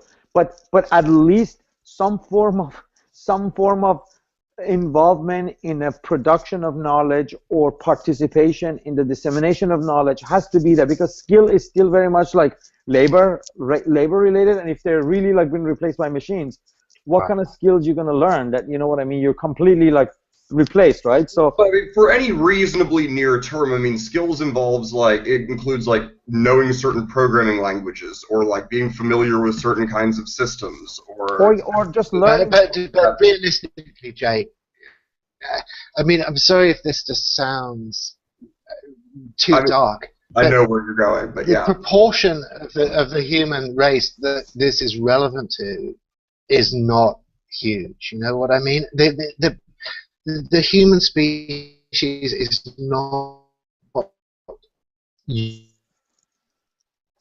universally become functional programming. No. I It's a don't think thing so. I that mean, I guess like my frame here is that like I think that we can reasonably give up on the idea that the majority of the human race is going to get through everything okay. Like that's not the century we live in. You know, I mean, at bare minimum, there's probably going to be 150 million refugees worldwide by the middle of the century. You know, I mean, or worse. Like that's just a start. That's Right. ignoring the intelligence problem completely. Yeah. Like this isn't going to work out for everybody.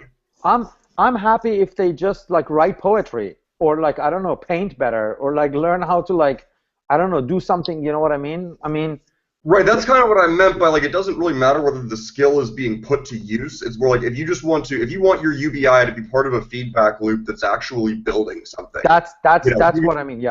you're doing good enough as long as you know that intellectual capital is being built, or like plasticity capital, you know, whatever, something besides soccer is going along with it. Like that's a model at least. You know, raw redistribution. I mean, the trouble, there's a lot of sort of there's a lot of obnoxious responses that I've got to all of this.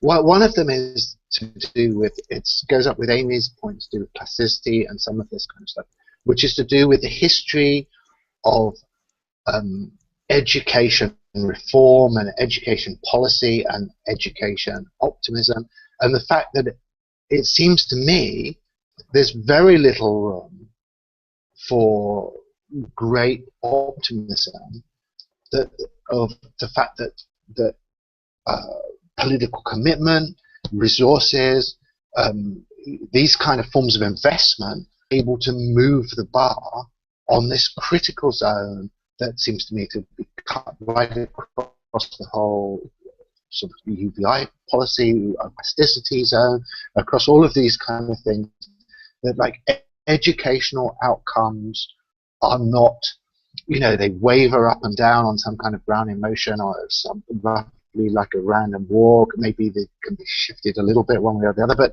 broadly speaking, they seem hugely intractable to human political purposes. And so if we can't push education results around like this, why would we think that any of these big hopes we have are at all realistic? Well, why does it need to be political in any classical sense? I mean, we already see a big, you know, push towards corporations need more of, you know, various market niche and so forth, and educated people like software engineers, as an example. But they can't produce them locally. They cannot produce. They cannot increase the proportion of the domestic population. They go poaching abroad. They bid up prices for them. You know. Well, no, but they do. I mean, like the coding boot camps are a perfect example. They're half corporate funded, like they function like pipelines of junior developers that the universities are not meeting the market demand. Like plenty of really big corporations increasingly have their own campuses, you know, for training various things. So, yeah, I mean, then add some little bit of decentralization, some peer-to-peer to that. You know, a corporation with wealth behind them puts money into this. Yeah. Nick, I just hope we're not getting too far from your main discussion here. No. Well, it's okay, because I think all of these debates do feed into it. But yeah, I mean, if I was going to glue it right back to the main topic of the thing, it would be that the meta-pessimistic, cynical view of the whole thing would be that the optimum UBI, fully automated luxury communism scenario folds into an extremely pessimistic AI X-risk scenario, in that it is a self-creating zoo model. I mean, like what we're really seeing here is, and look, put it this way, to put it starkly, whatever. Zoo animals are on a universal basic income. You know, they do nothing productive. and we look after them, and we try to keep them happy, and we make sure they've got plenty of food.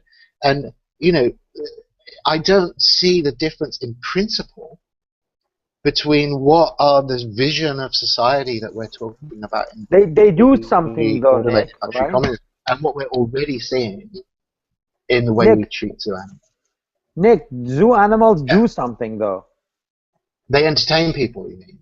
They entertain people, and they're part of the educational paradigm because they look good, and then by looking good, they represent some kind of like natural thing, simulate, or kind of like, to use your own word, they substitute nature in the city as part of education system for humans, right? So I like the human zoos maybe can kind of like teach stuff to machines about us, right? Like so we become kind of like the zoo of artificial intelligence, really. Like, and they can just go like, oh, cute, this is where we come from. We come from humans, and this is our like ancestors. We keep them in like these cute little like dioramas, but the dioramas are not like like. Hopefully, we won't be like taxidermied and put in dioramas, right? No, we actually I mean, like can I ask a quick question? Yeah, Make a comment? sure, go. Oh, great. Thank you. I'm glad you guys can hear me. So on my phone here. It just seems to me, with regards to this human zoo situation, that maybe this sounds a little bit obvious, but I feel like we already are in a human zoo. And if you think about, I don't know, for example, Disney's WALL-E or whatever, and the scenario that we are already basically consuming culture and entertainment and kind of needing to recycle it and create some kind of newness when we get bored anyways. It seems like we already are a human zoo. So when you say that if the left, this sort of, I'm just going to say left accelerationist situation were to come about, where we have the UBI and we all have, and as Mo is sort of worried about, what do we do now when we have all this free time? It seems to me that, well, we're just going to more intensely do what basically people are already doing now to satisfy their desires, which is consume ever more entertaining television and video games and turn and produce it, right? Reality Culture, right? situations and things like this. And that seems to me like an okay thing, because I like art. So we're just asking for better, right? So UBI is a form of asking for better zoos. Right. It's not as if the zoo is coming. The zoo is already here. But I mean, maybe this seems now, from your perspective, like absurd, naive humanism, but it seems to me that there are still constituencies on this planet that could at least plausibly pretend to having some real influence and control. I mean, again, we're talking about the kind of the masters of Silicon Valley, extremely competent hackers, that sort of top elite of the techno competent population, who are able to make their way around computer systems, who are not feeling that they are being managed by an installed artificial intelligence regime, even if they are, from another perspective, involved in producing that regime and ushering in its existence. So I mean, if you're going to say Jeff Bezos is just a zoo animal, I mean, I think that's premature. I mean, he's like exhibiting obvious enterprise and agency, and there is no out of the closet machine intelligence yet on this planet that is competitive with that kind of level of social agency, surely.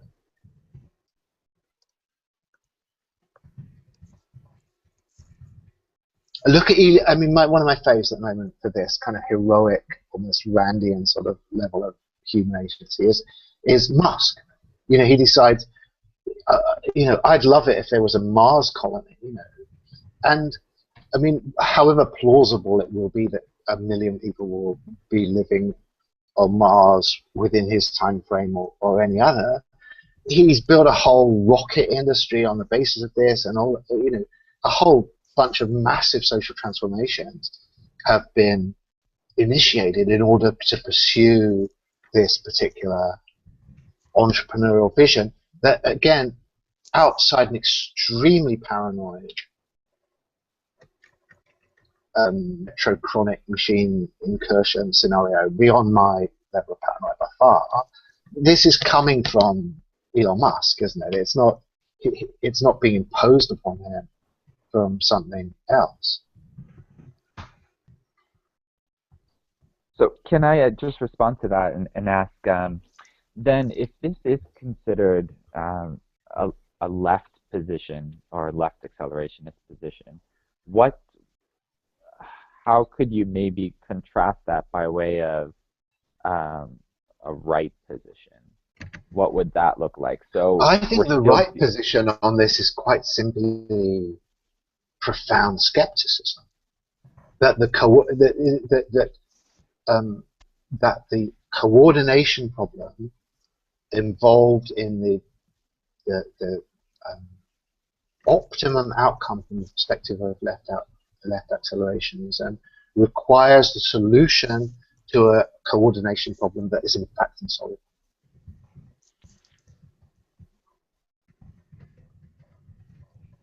And this ties up a bit with Jake's point about these apocalyptic processes sweeping across the planet. There's just a baseline of terrestrial social chaos and disorder that is not, in any realistic model, ever going to succumb to beneficial collective coordination. And will rather be this kind of set of countervailing currents that will provide opportunities for opportunistic defector agents to pick and choose between competing factions, and so disintegration, chaos, conflict, competition massively overwhelms the possibility of rational collective coordination. I think, but also creates potentially. I could certainly see opportunities for various versions of it on local and transient scales. For sure. But the thing with local is you don't. I'm assuming development of the name of the game. But if you want to keep the left label, you can't go the Elysium route. So it's not like. Right. It can't be local in that sense. That to me is obviously becoming practical and saying. Sorry, what? Local in a fairly abstract sense. Okay, but if it's local, you're in this ocean of terrestrial social disorder, and you're trying to have some island of local coherence and relatively high level of social coordination. So obviously, let me finish. Let Nick finish. No, it's okay. Yeah. I just so brain-to-brain interface. You come up with a scheme for wiring up refugees as a hive mind and using them for something. The tech works because we're more neuroplastic than anybody is reasonably assuming we are. Timeshare on people's brains to run whatever kind of simulation. You can do something. Maybe it's military. Whatever it is, and you implement that because there's nobody in control of what anybody can do to these gigantic refugee flows, and that provides a decisive strategic advantage and the basis for a completely different model of socialization. And its basis is not a class of rich people or a particular ethno-geographic unit sectioning itself off.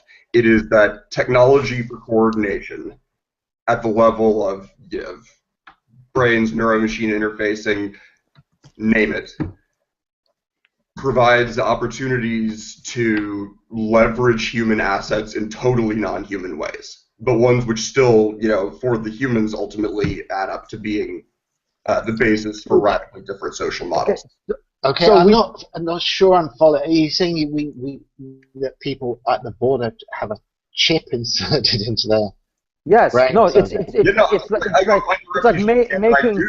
with them. It's like making bitcoins with human brain, right? Like it's like you actually kind of like it's that's a good sort of exchange for like labor. You put your brain in the service of the artificial intelligence, and then your basic needs plus a little bit more maybe are covered, right? So basically like but we can also use the Your brain software. would become like a Bitcoin miner, you're saying, basically. Yeah, For the system. yeah. Basically, that's what Jake's proposing, right?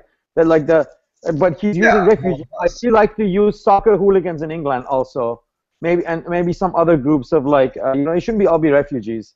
It should include like useless white people too, and they can exchange their brain for some kind of like some kind of Yeah, like income, right? could be hashing for cryptocurrencies. Or like running the smart car network, like maybe there's the subcon people put themselves to sleep and it's little bits of them that are driving all the cars, driving the 18-wheelers down the highway, or doing analytics or whatever. And like yes, like in abstract sense, that's always going to be like more expensive or less optimal than pure computing hardware or whatever. But in the real Right. economy, it doesn't work like that. There are all kinds of arbitrage opportunities. You can mine new metal, but if it's all spoken for, then there's like underpriced scrap metal, and you buy that. Well, you got a business model. Like it's about who can make a profit off of it, not what is like a politically viable, can you get the people to sing kind of thing. It's just something that has to be able to succeed and be Jake, if advantageous to someone at a time.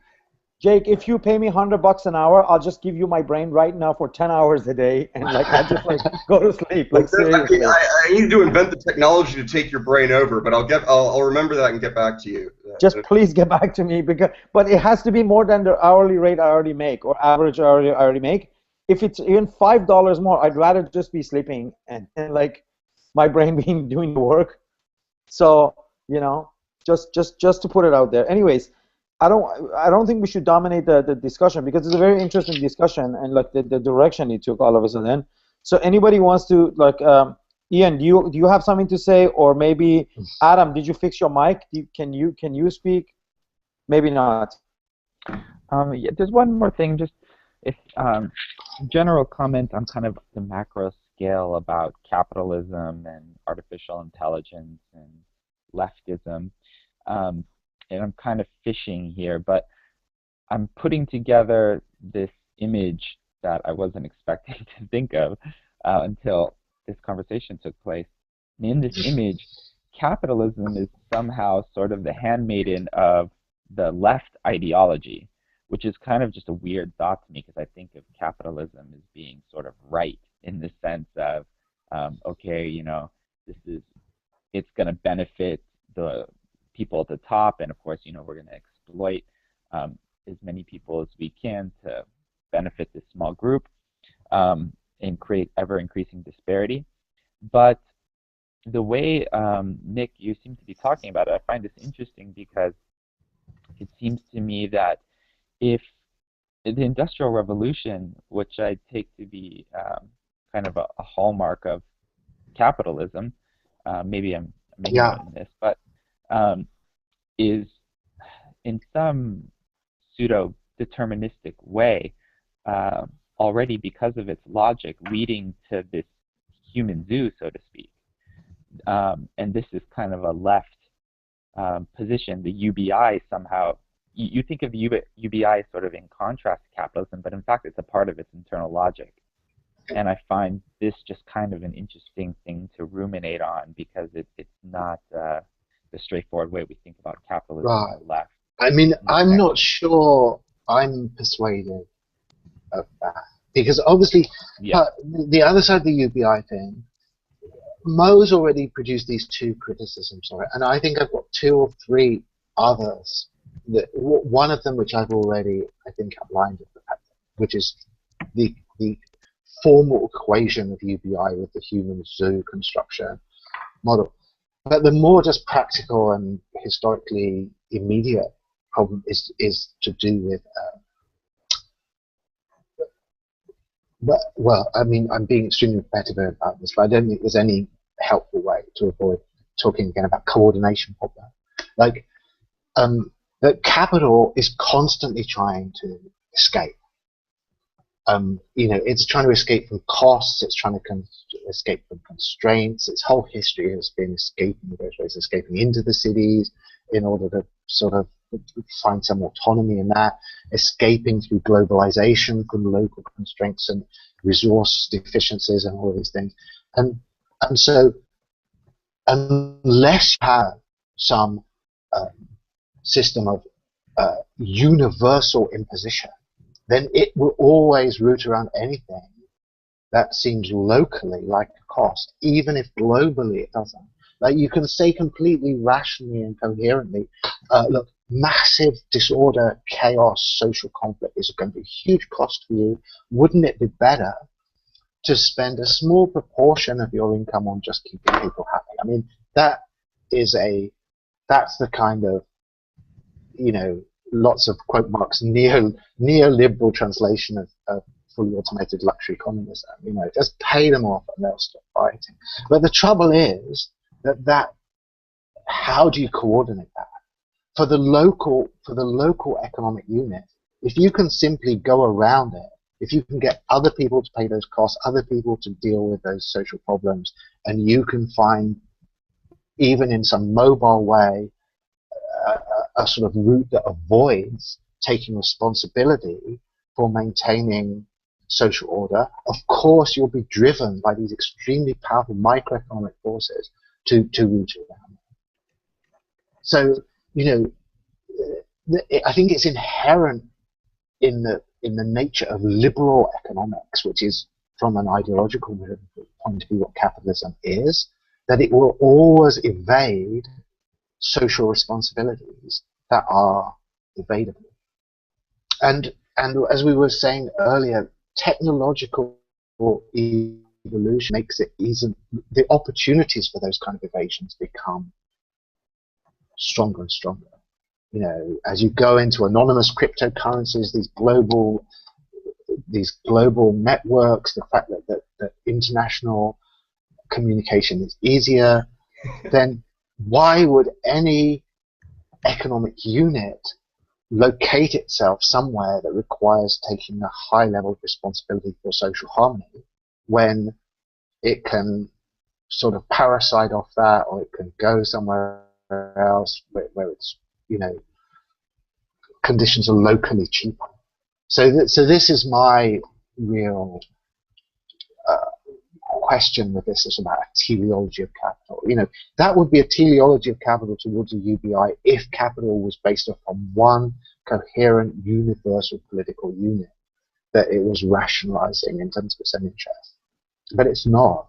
It's, in this fractured landscape, this disintegrated landscape, where there are places it can go to evade these costs and responsibilities. This is Nick, this is sort of like basically what it came down for me, is that, to me, left accelerationism is neither left nor accelerationist enough, because and that's really the problem maybe I have with with the actual, what we call accelerationism, the way it's been. And I think you've also talked about it in the past, that it's not accelerationist enough. It still lags behind capital in terms of capital's accelerationism, right? Or the right accelerationism, if you want to put it, right? So basically, UBI is meaning, before talking about UBI, the left has to ambitiously talk about a world government. But of course, these things are scary to the existing Marxist left, and people associated with the left accelerationism cannot dare, they do not dare to enter this territory of imagining something like a emerging world government, because that would at least create a utopian image to which then you can attach a really universal UBI, right? So talking about UBI with the existing sort of world geopolitical system is basically what I'm saying is the first technology that needs to be sort of utilized is our hijacked is our existing geopolitical structure that is every day, as you pointed out, is disintegrating into chaos, right? So because as we know, like, I don't know if it still says it or not, but the day I made my Facebook, Facebook asks you, like, what do you think, or you had the slogan, and mine was like, United Nation means united nothing.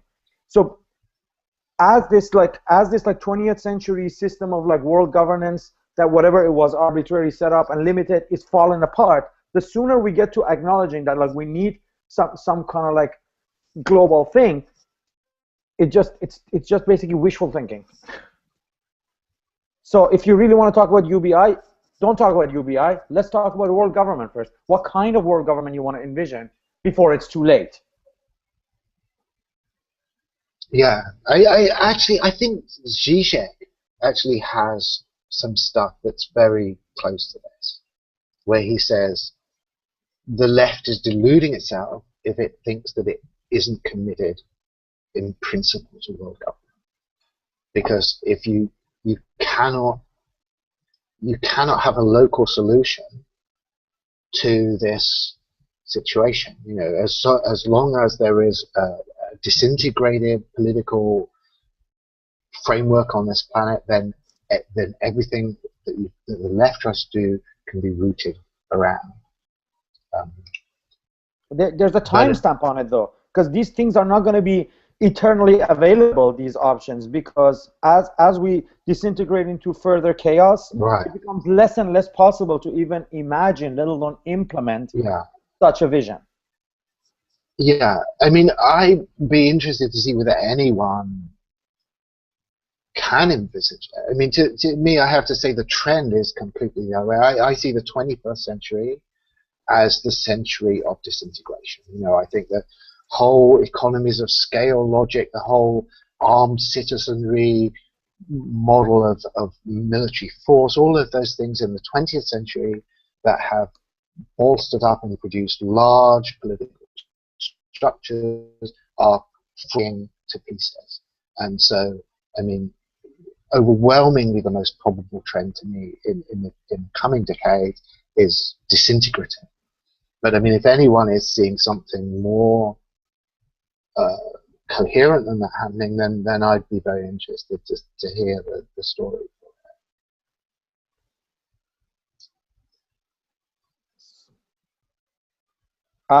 Ivan, or people like, I don't know, like Amy, Ivan, some like anybody who wants to like join in. We still have like at least 15 minutes, if not more. Actually, 20 minutes to be correct. I wanted to make a comment, I suppose, which I guess is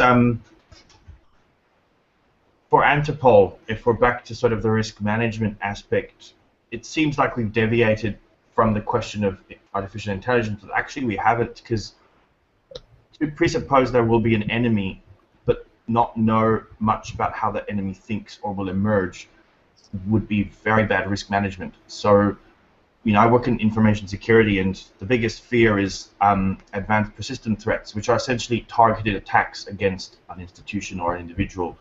And they're the hardest to mitigate against. But what you want to look at is who would have motive to attack you. Same thing goes for AI. It's like AI could be a threat to the human, regardless of what we consider the essence of what a human is, its relationship to the machine. But looking at these economic drivers that would incentivize the production of an AI is very important if we want to be a risk mitigation sort of human security system. And as well, there's been a discussion of UBI. There seems to be quite a big of black and white discussion. I see it a lot, which is why I like the institutionalists, is Marx critiques the perfect competition system of capitalism. Neoclassical economics takes that as a given and takes it as a good thing, that it incentivizes innovation. But neither of these should be taken as truth as how the economic system works, especially in regards to innovation, labor, overproduction. There's a lot of factors. I think I got actually into philosophy and theory and got back into study because as a technologist I was so annoyed with the lack of innovation, as a consultant, with fixing the same problems in every institution, which I would say they were all neurotic. They all had a very big problem with retaining knowledge beyond bureaucratic processes. They had a big problem with actually innovating. And made me really look into what drives innovation, and that's why I found theories, like Veblen and Galbraith and Wittgenstein so illuminating, because they really described what I was seeing on a day-to-day notion, which was that overproduction seems to be more of a problem, and upsetting of the status quo seems to be more of a problem. A bit like you mentioned in your suspended animation piece. I would almost say psychologically, to put a psychological bent on this, is we would almost like the emergence of AI because it would be a radical break from this neoliberal stasis, we could say. You put the problem of capital in ever since we've started things like quantitative easing, ever since the government Keynesian economics, and I think you're absolutely right. I mean, we almost wish for an AI break because things can't go on, and yet they continue to go on. So just my I mean that's just Gibson quote. Yeah, that's just a quote from Neuromancer. Yeah.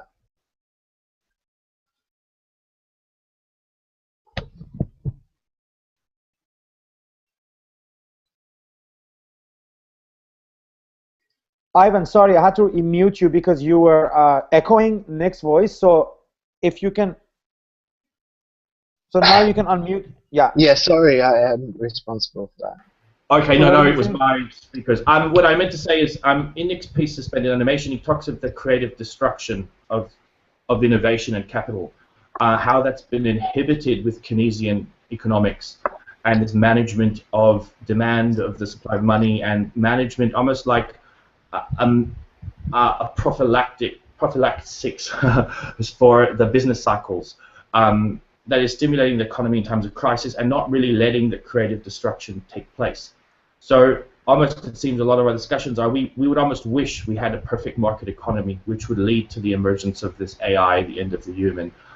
Whether it's on the left, we hope for the end of work and perfect UBI, on a luxury capitalism, or on the right, we just long for freedom, libertarian freedom. I think this innovation doesn't happen, and Nick is right in his piece to state it doesn't happen because we have Keynesian-type economics and we don't really have a market system. Today, it's almost like in a cybernetic sense, we've preempted the past industrial revolutions and we can't accept their consequences to happen again. In a Baudrillardian sense of simulacra and simulations, we know past industrial revolutions have caused, in the sense of social upheaval, and it's not politically viable to let that ever happen again. Yeah. I mean, it's really complicated that because we get very quickly here to the whole.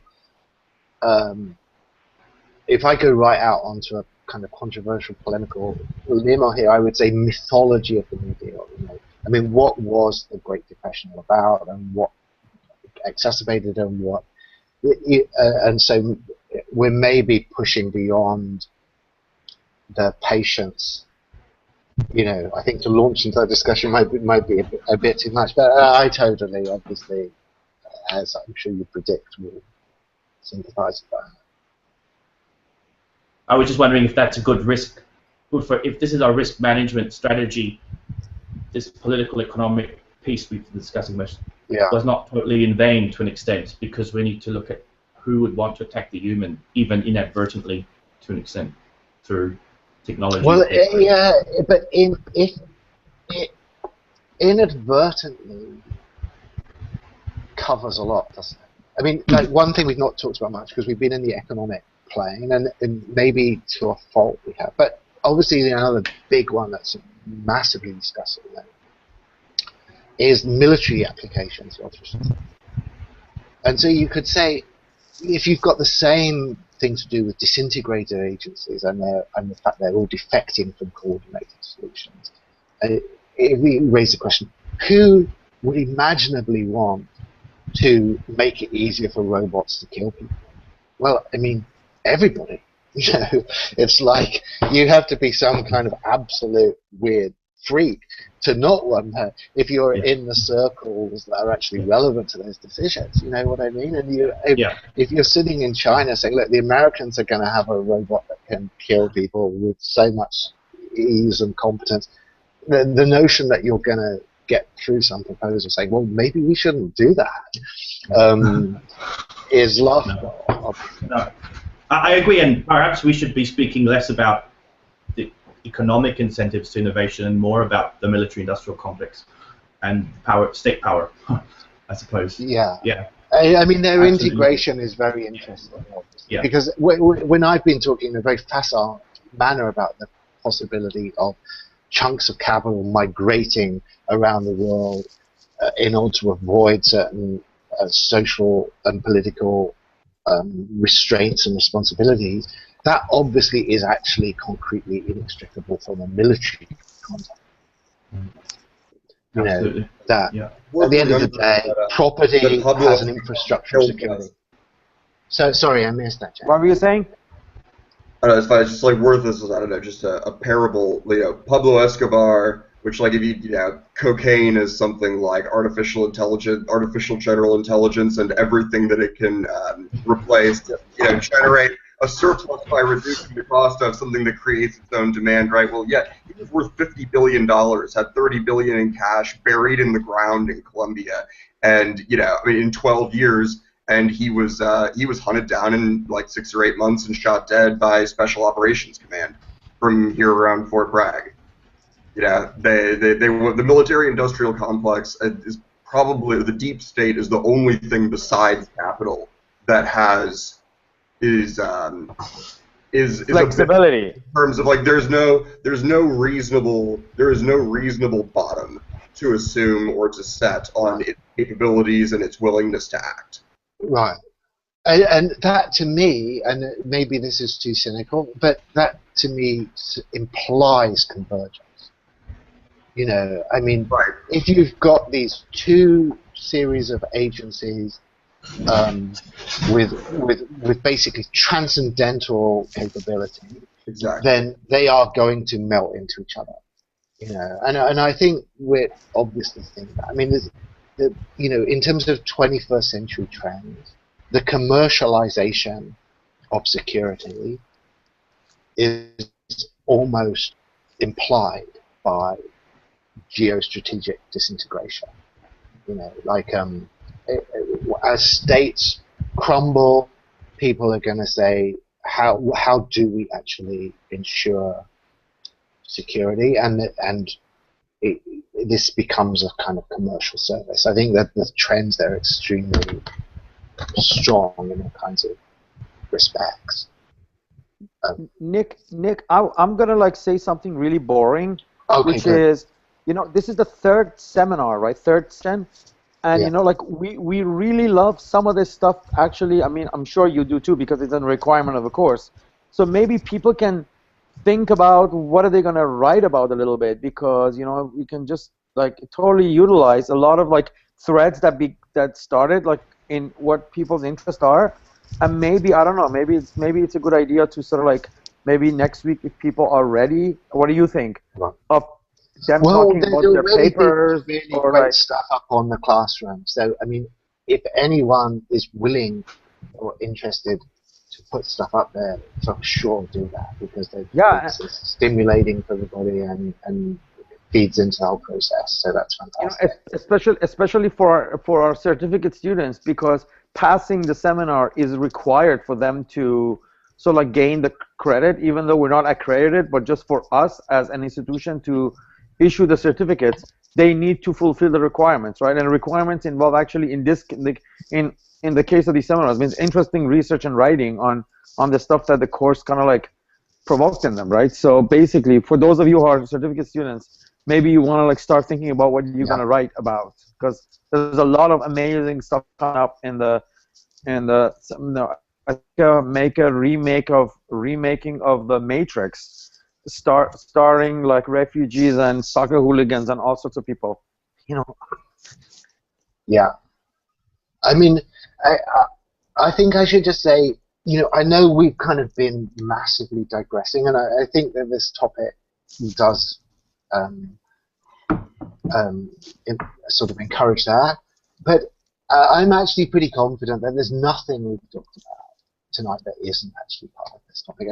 And the machine, the criterion for that to me is this: that you just go back to this thing, you go back to our imaginary Anthropol war room, and Pete, you say your thing, that whatever people have been saying this evening, and someone says to you, how is this relevant to our problem? How is this relevant to our problem of human security to AI X-risk? And I personally have no doubt that anything that anyone has said to date would not be able to meet that criteria. I think it's that the expanding it out like this is totally relevant, and to be as just crude about it as possible. I think, of course, Anthropol would be driven by these very, very deep institutional processes towards a sense of global responsibility for the kind of things that lots of us have been talking about today. It cannot work as a national bureaucracy. The notion of a national AI security bureaucracy is completely unthinkable for the reasons that we've all been talking about tonight. So there's sort of a question about the way in which these kind of radical science fiction-esque pictures about the futurology and the future of human society engage with this question about globality, I think are essential, and they're practical institutional problems for our AI X-risk bureaucracy.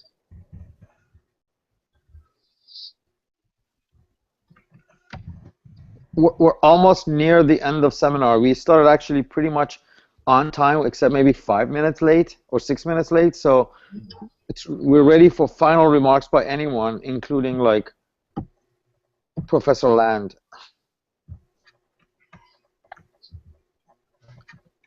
I agree with you. I think most of the stuff that we discussed today, even though it might sound unrelated, is very related both to the seminar and to like contemporary concerns. So I just wanted to make sure that you don't think we got too far into like little like side arguments.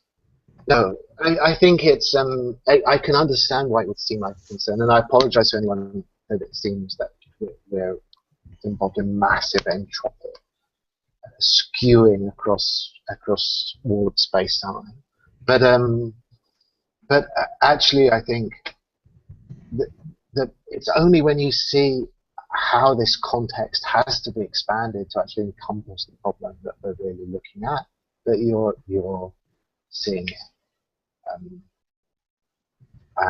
This, in particular, this question of international coordination is just technically quite straightforward. I mean, it's raised in terms of the AI thing. Even if, for instance, an American administration was sensitive to what the friendly AI people said, and we have to have this and that and this regulation in order just to make sure that AI doesn't go dangerous. If in China people are oblivious of that, or say it would have some national competitive disadvantage, then the whole thing is just down the toilet immediately. Jurisdictional regime fragmentation is part of the security landscape under any realistic construction. I had a quick question. Nick, you posted on the classroom a video. It was a meeting, and I guess a representative from the UN was present, and Nick Bostrom was speaking. Oh, yeah. Yeah, and another person. I was just wondering, I only watched maybe like 45 minutes of it, but did you think that it was, if you did watch the whole thing, did you think it was on point? I was wondering if you had any particular thoughts on it. Was it touching on the right concern? I mean, look, I know by now pretty much what Tegmark and Bostrom are going to say, you know, and so they were doing a kind of formulaic presentation for the United Nations. So the reason that I put that up was because they were doing a formulaic presentation to the United Nations. It wasn't. It was because of that institution. It's like, I mean, I'm kind of joking with you guys when I say, okay, look, imagine this war room, you know, there were a bunch of people sitting around talking about this potential threat, and there on YouTube is a video of all of these people from the representatives Right. of all of these various nations, with two experts brought in talking about this AI X risk. So I just thought it was too good. It was too good not to share. And to be honest, I would be sort of surprised if among the people here today, at least one of you is not actually going to be like running this institution 10 or 15 years down the road. So I think the responsibility on your shoulders might be much heavier than you're yet allowing for.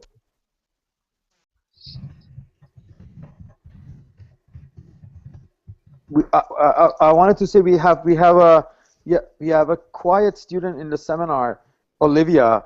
She's been, I think she can benefit a little bit from the discussion because she's working on this project of interpassivity, which is about sort of like questioning the whole like contemporary notion of like interactivity and kind of like thinking of ways that like interpassivity or passivity or group collective passivity can be kind of like thought of as something. And I think this human substitution machine thing has total relevance to her project and what she's been working on in terms of interpassivity. I'm not trying to like ask you to speak or something, but I just want to like point out that like Olivia must be really having a good time hearing about all this like human substitution and human zoo and passivity stuff, because that's totally like her content right now. No, actually, it would be good if you wanted to say something, Olivia, in the classroom to just help people understand what this particular angle is about. I'm sure it would be really appreciated. Yeah, maybe you can speak about it next week, because we're almost at the end. Usually, Nick, what happens is after you leave, some of us stay on for like an hour, half an hour or something, and we just keep talking about this stuff or other stuff. But yeah, it's like for the sake of the video archive, I think we're probably done for today, if people don't mind it, because Nick also might have other things to do. He's been around for a long time now. So I'm going to close the broadcast, and yeah, and people can stick around if you guys want. I certainly don't mind talking for like another 10-15 minutes about the stuff that we talked about with some of you, if you like to stick around. But yeah, so I'm going to stop the broadcast. Thanks everyone.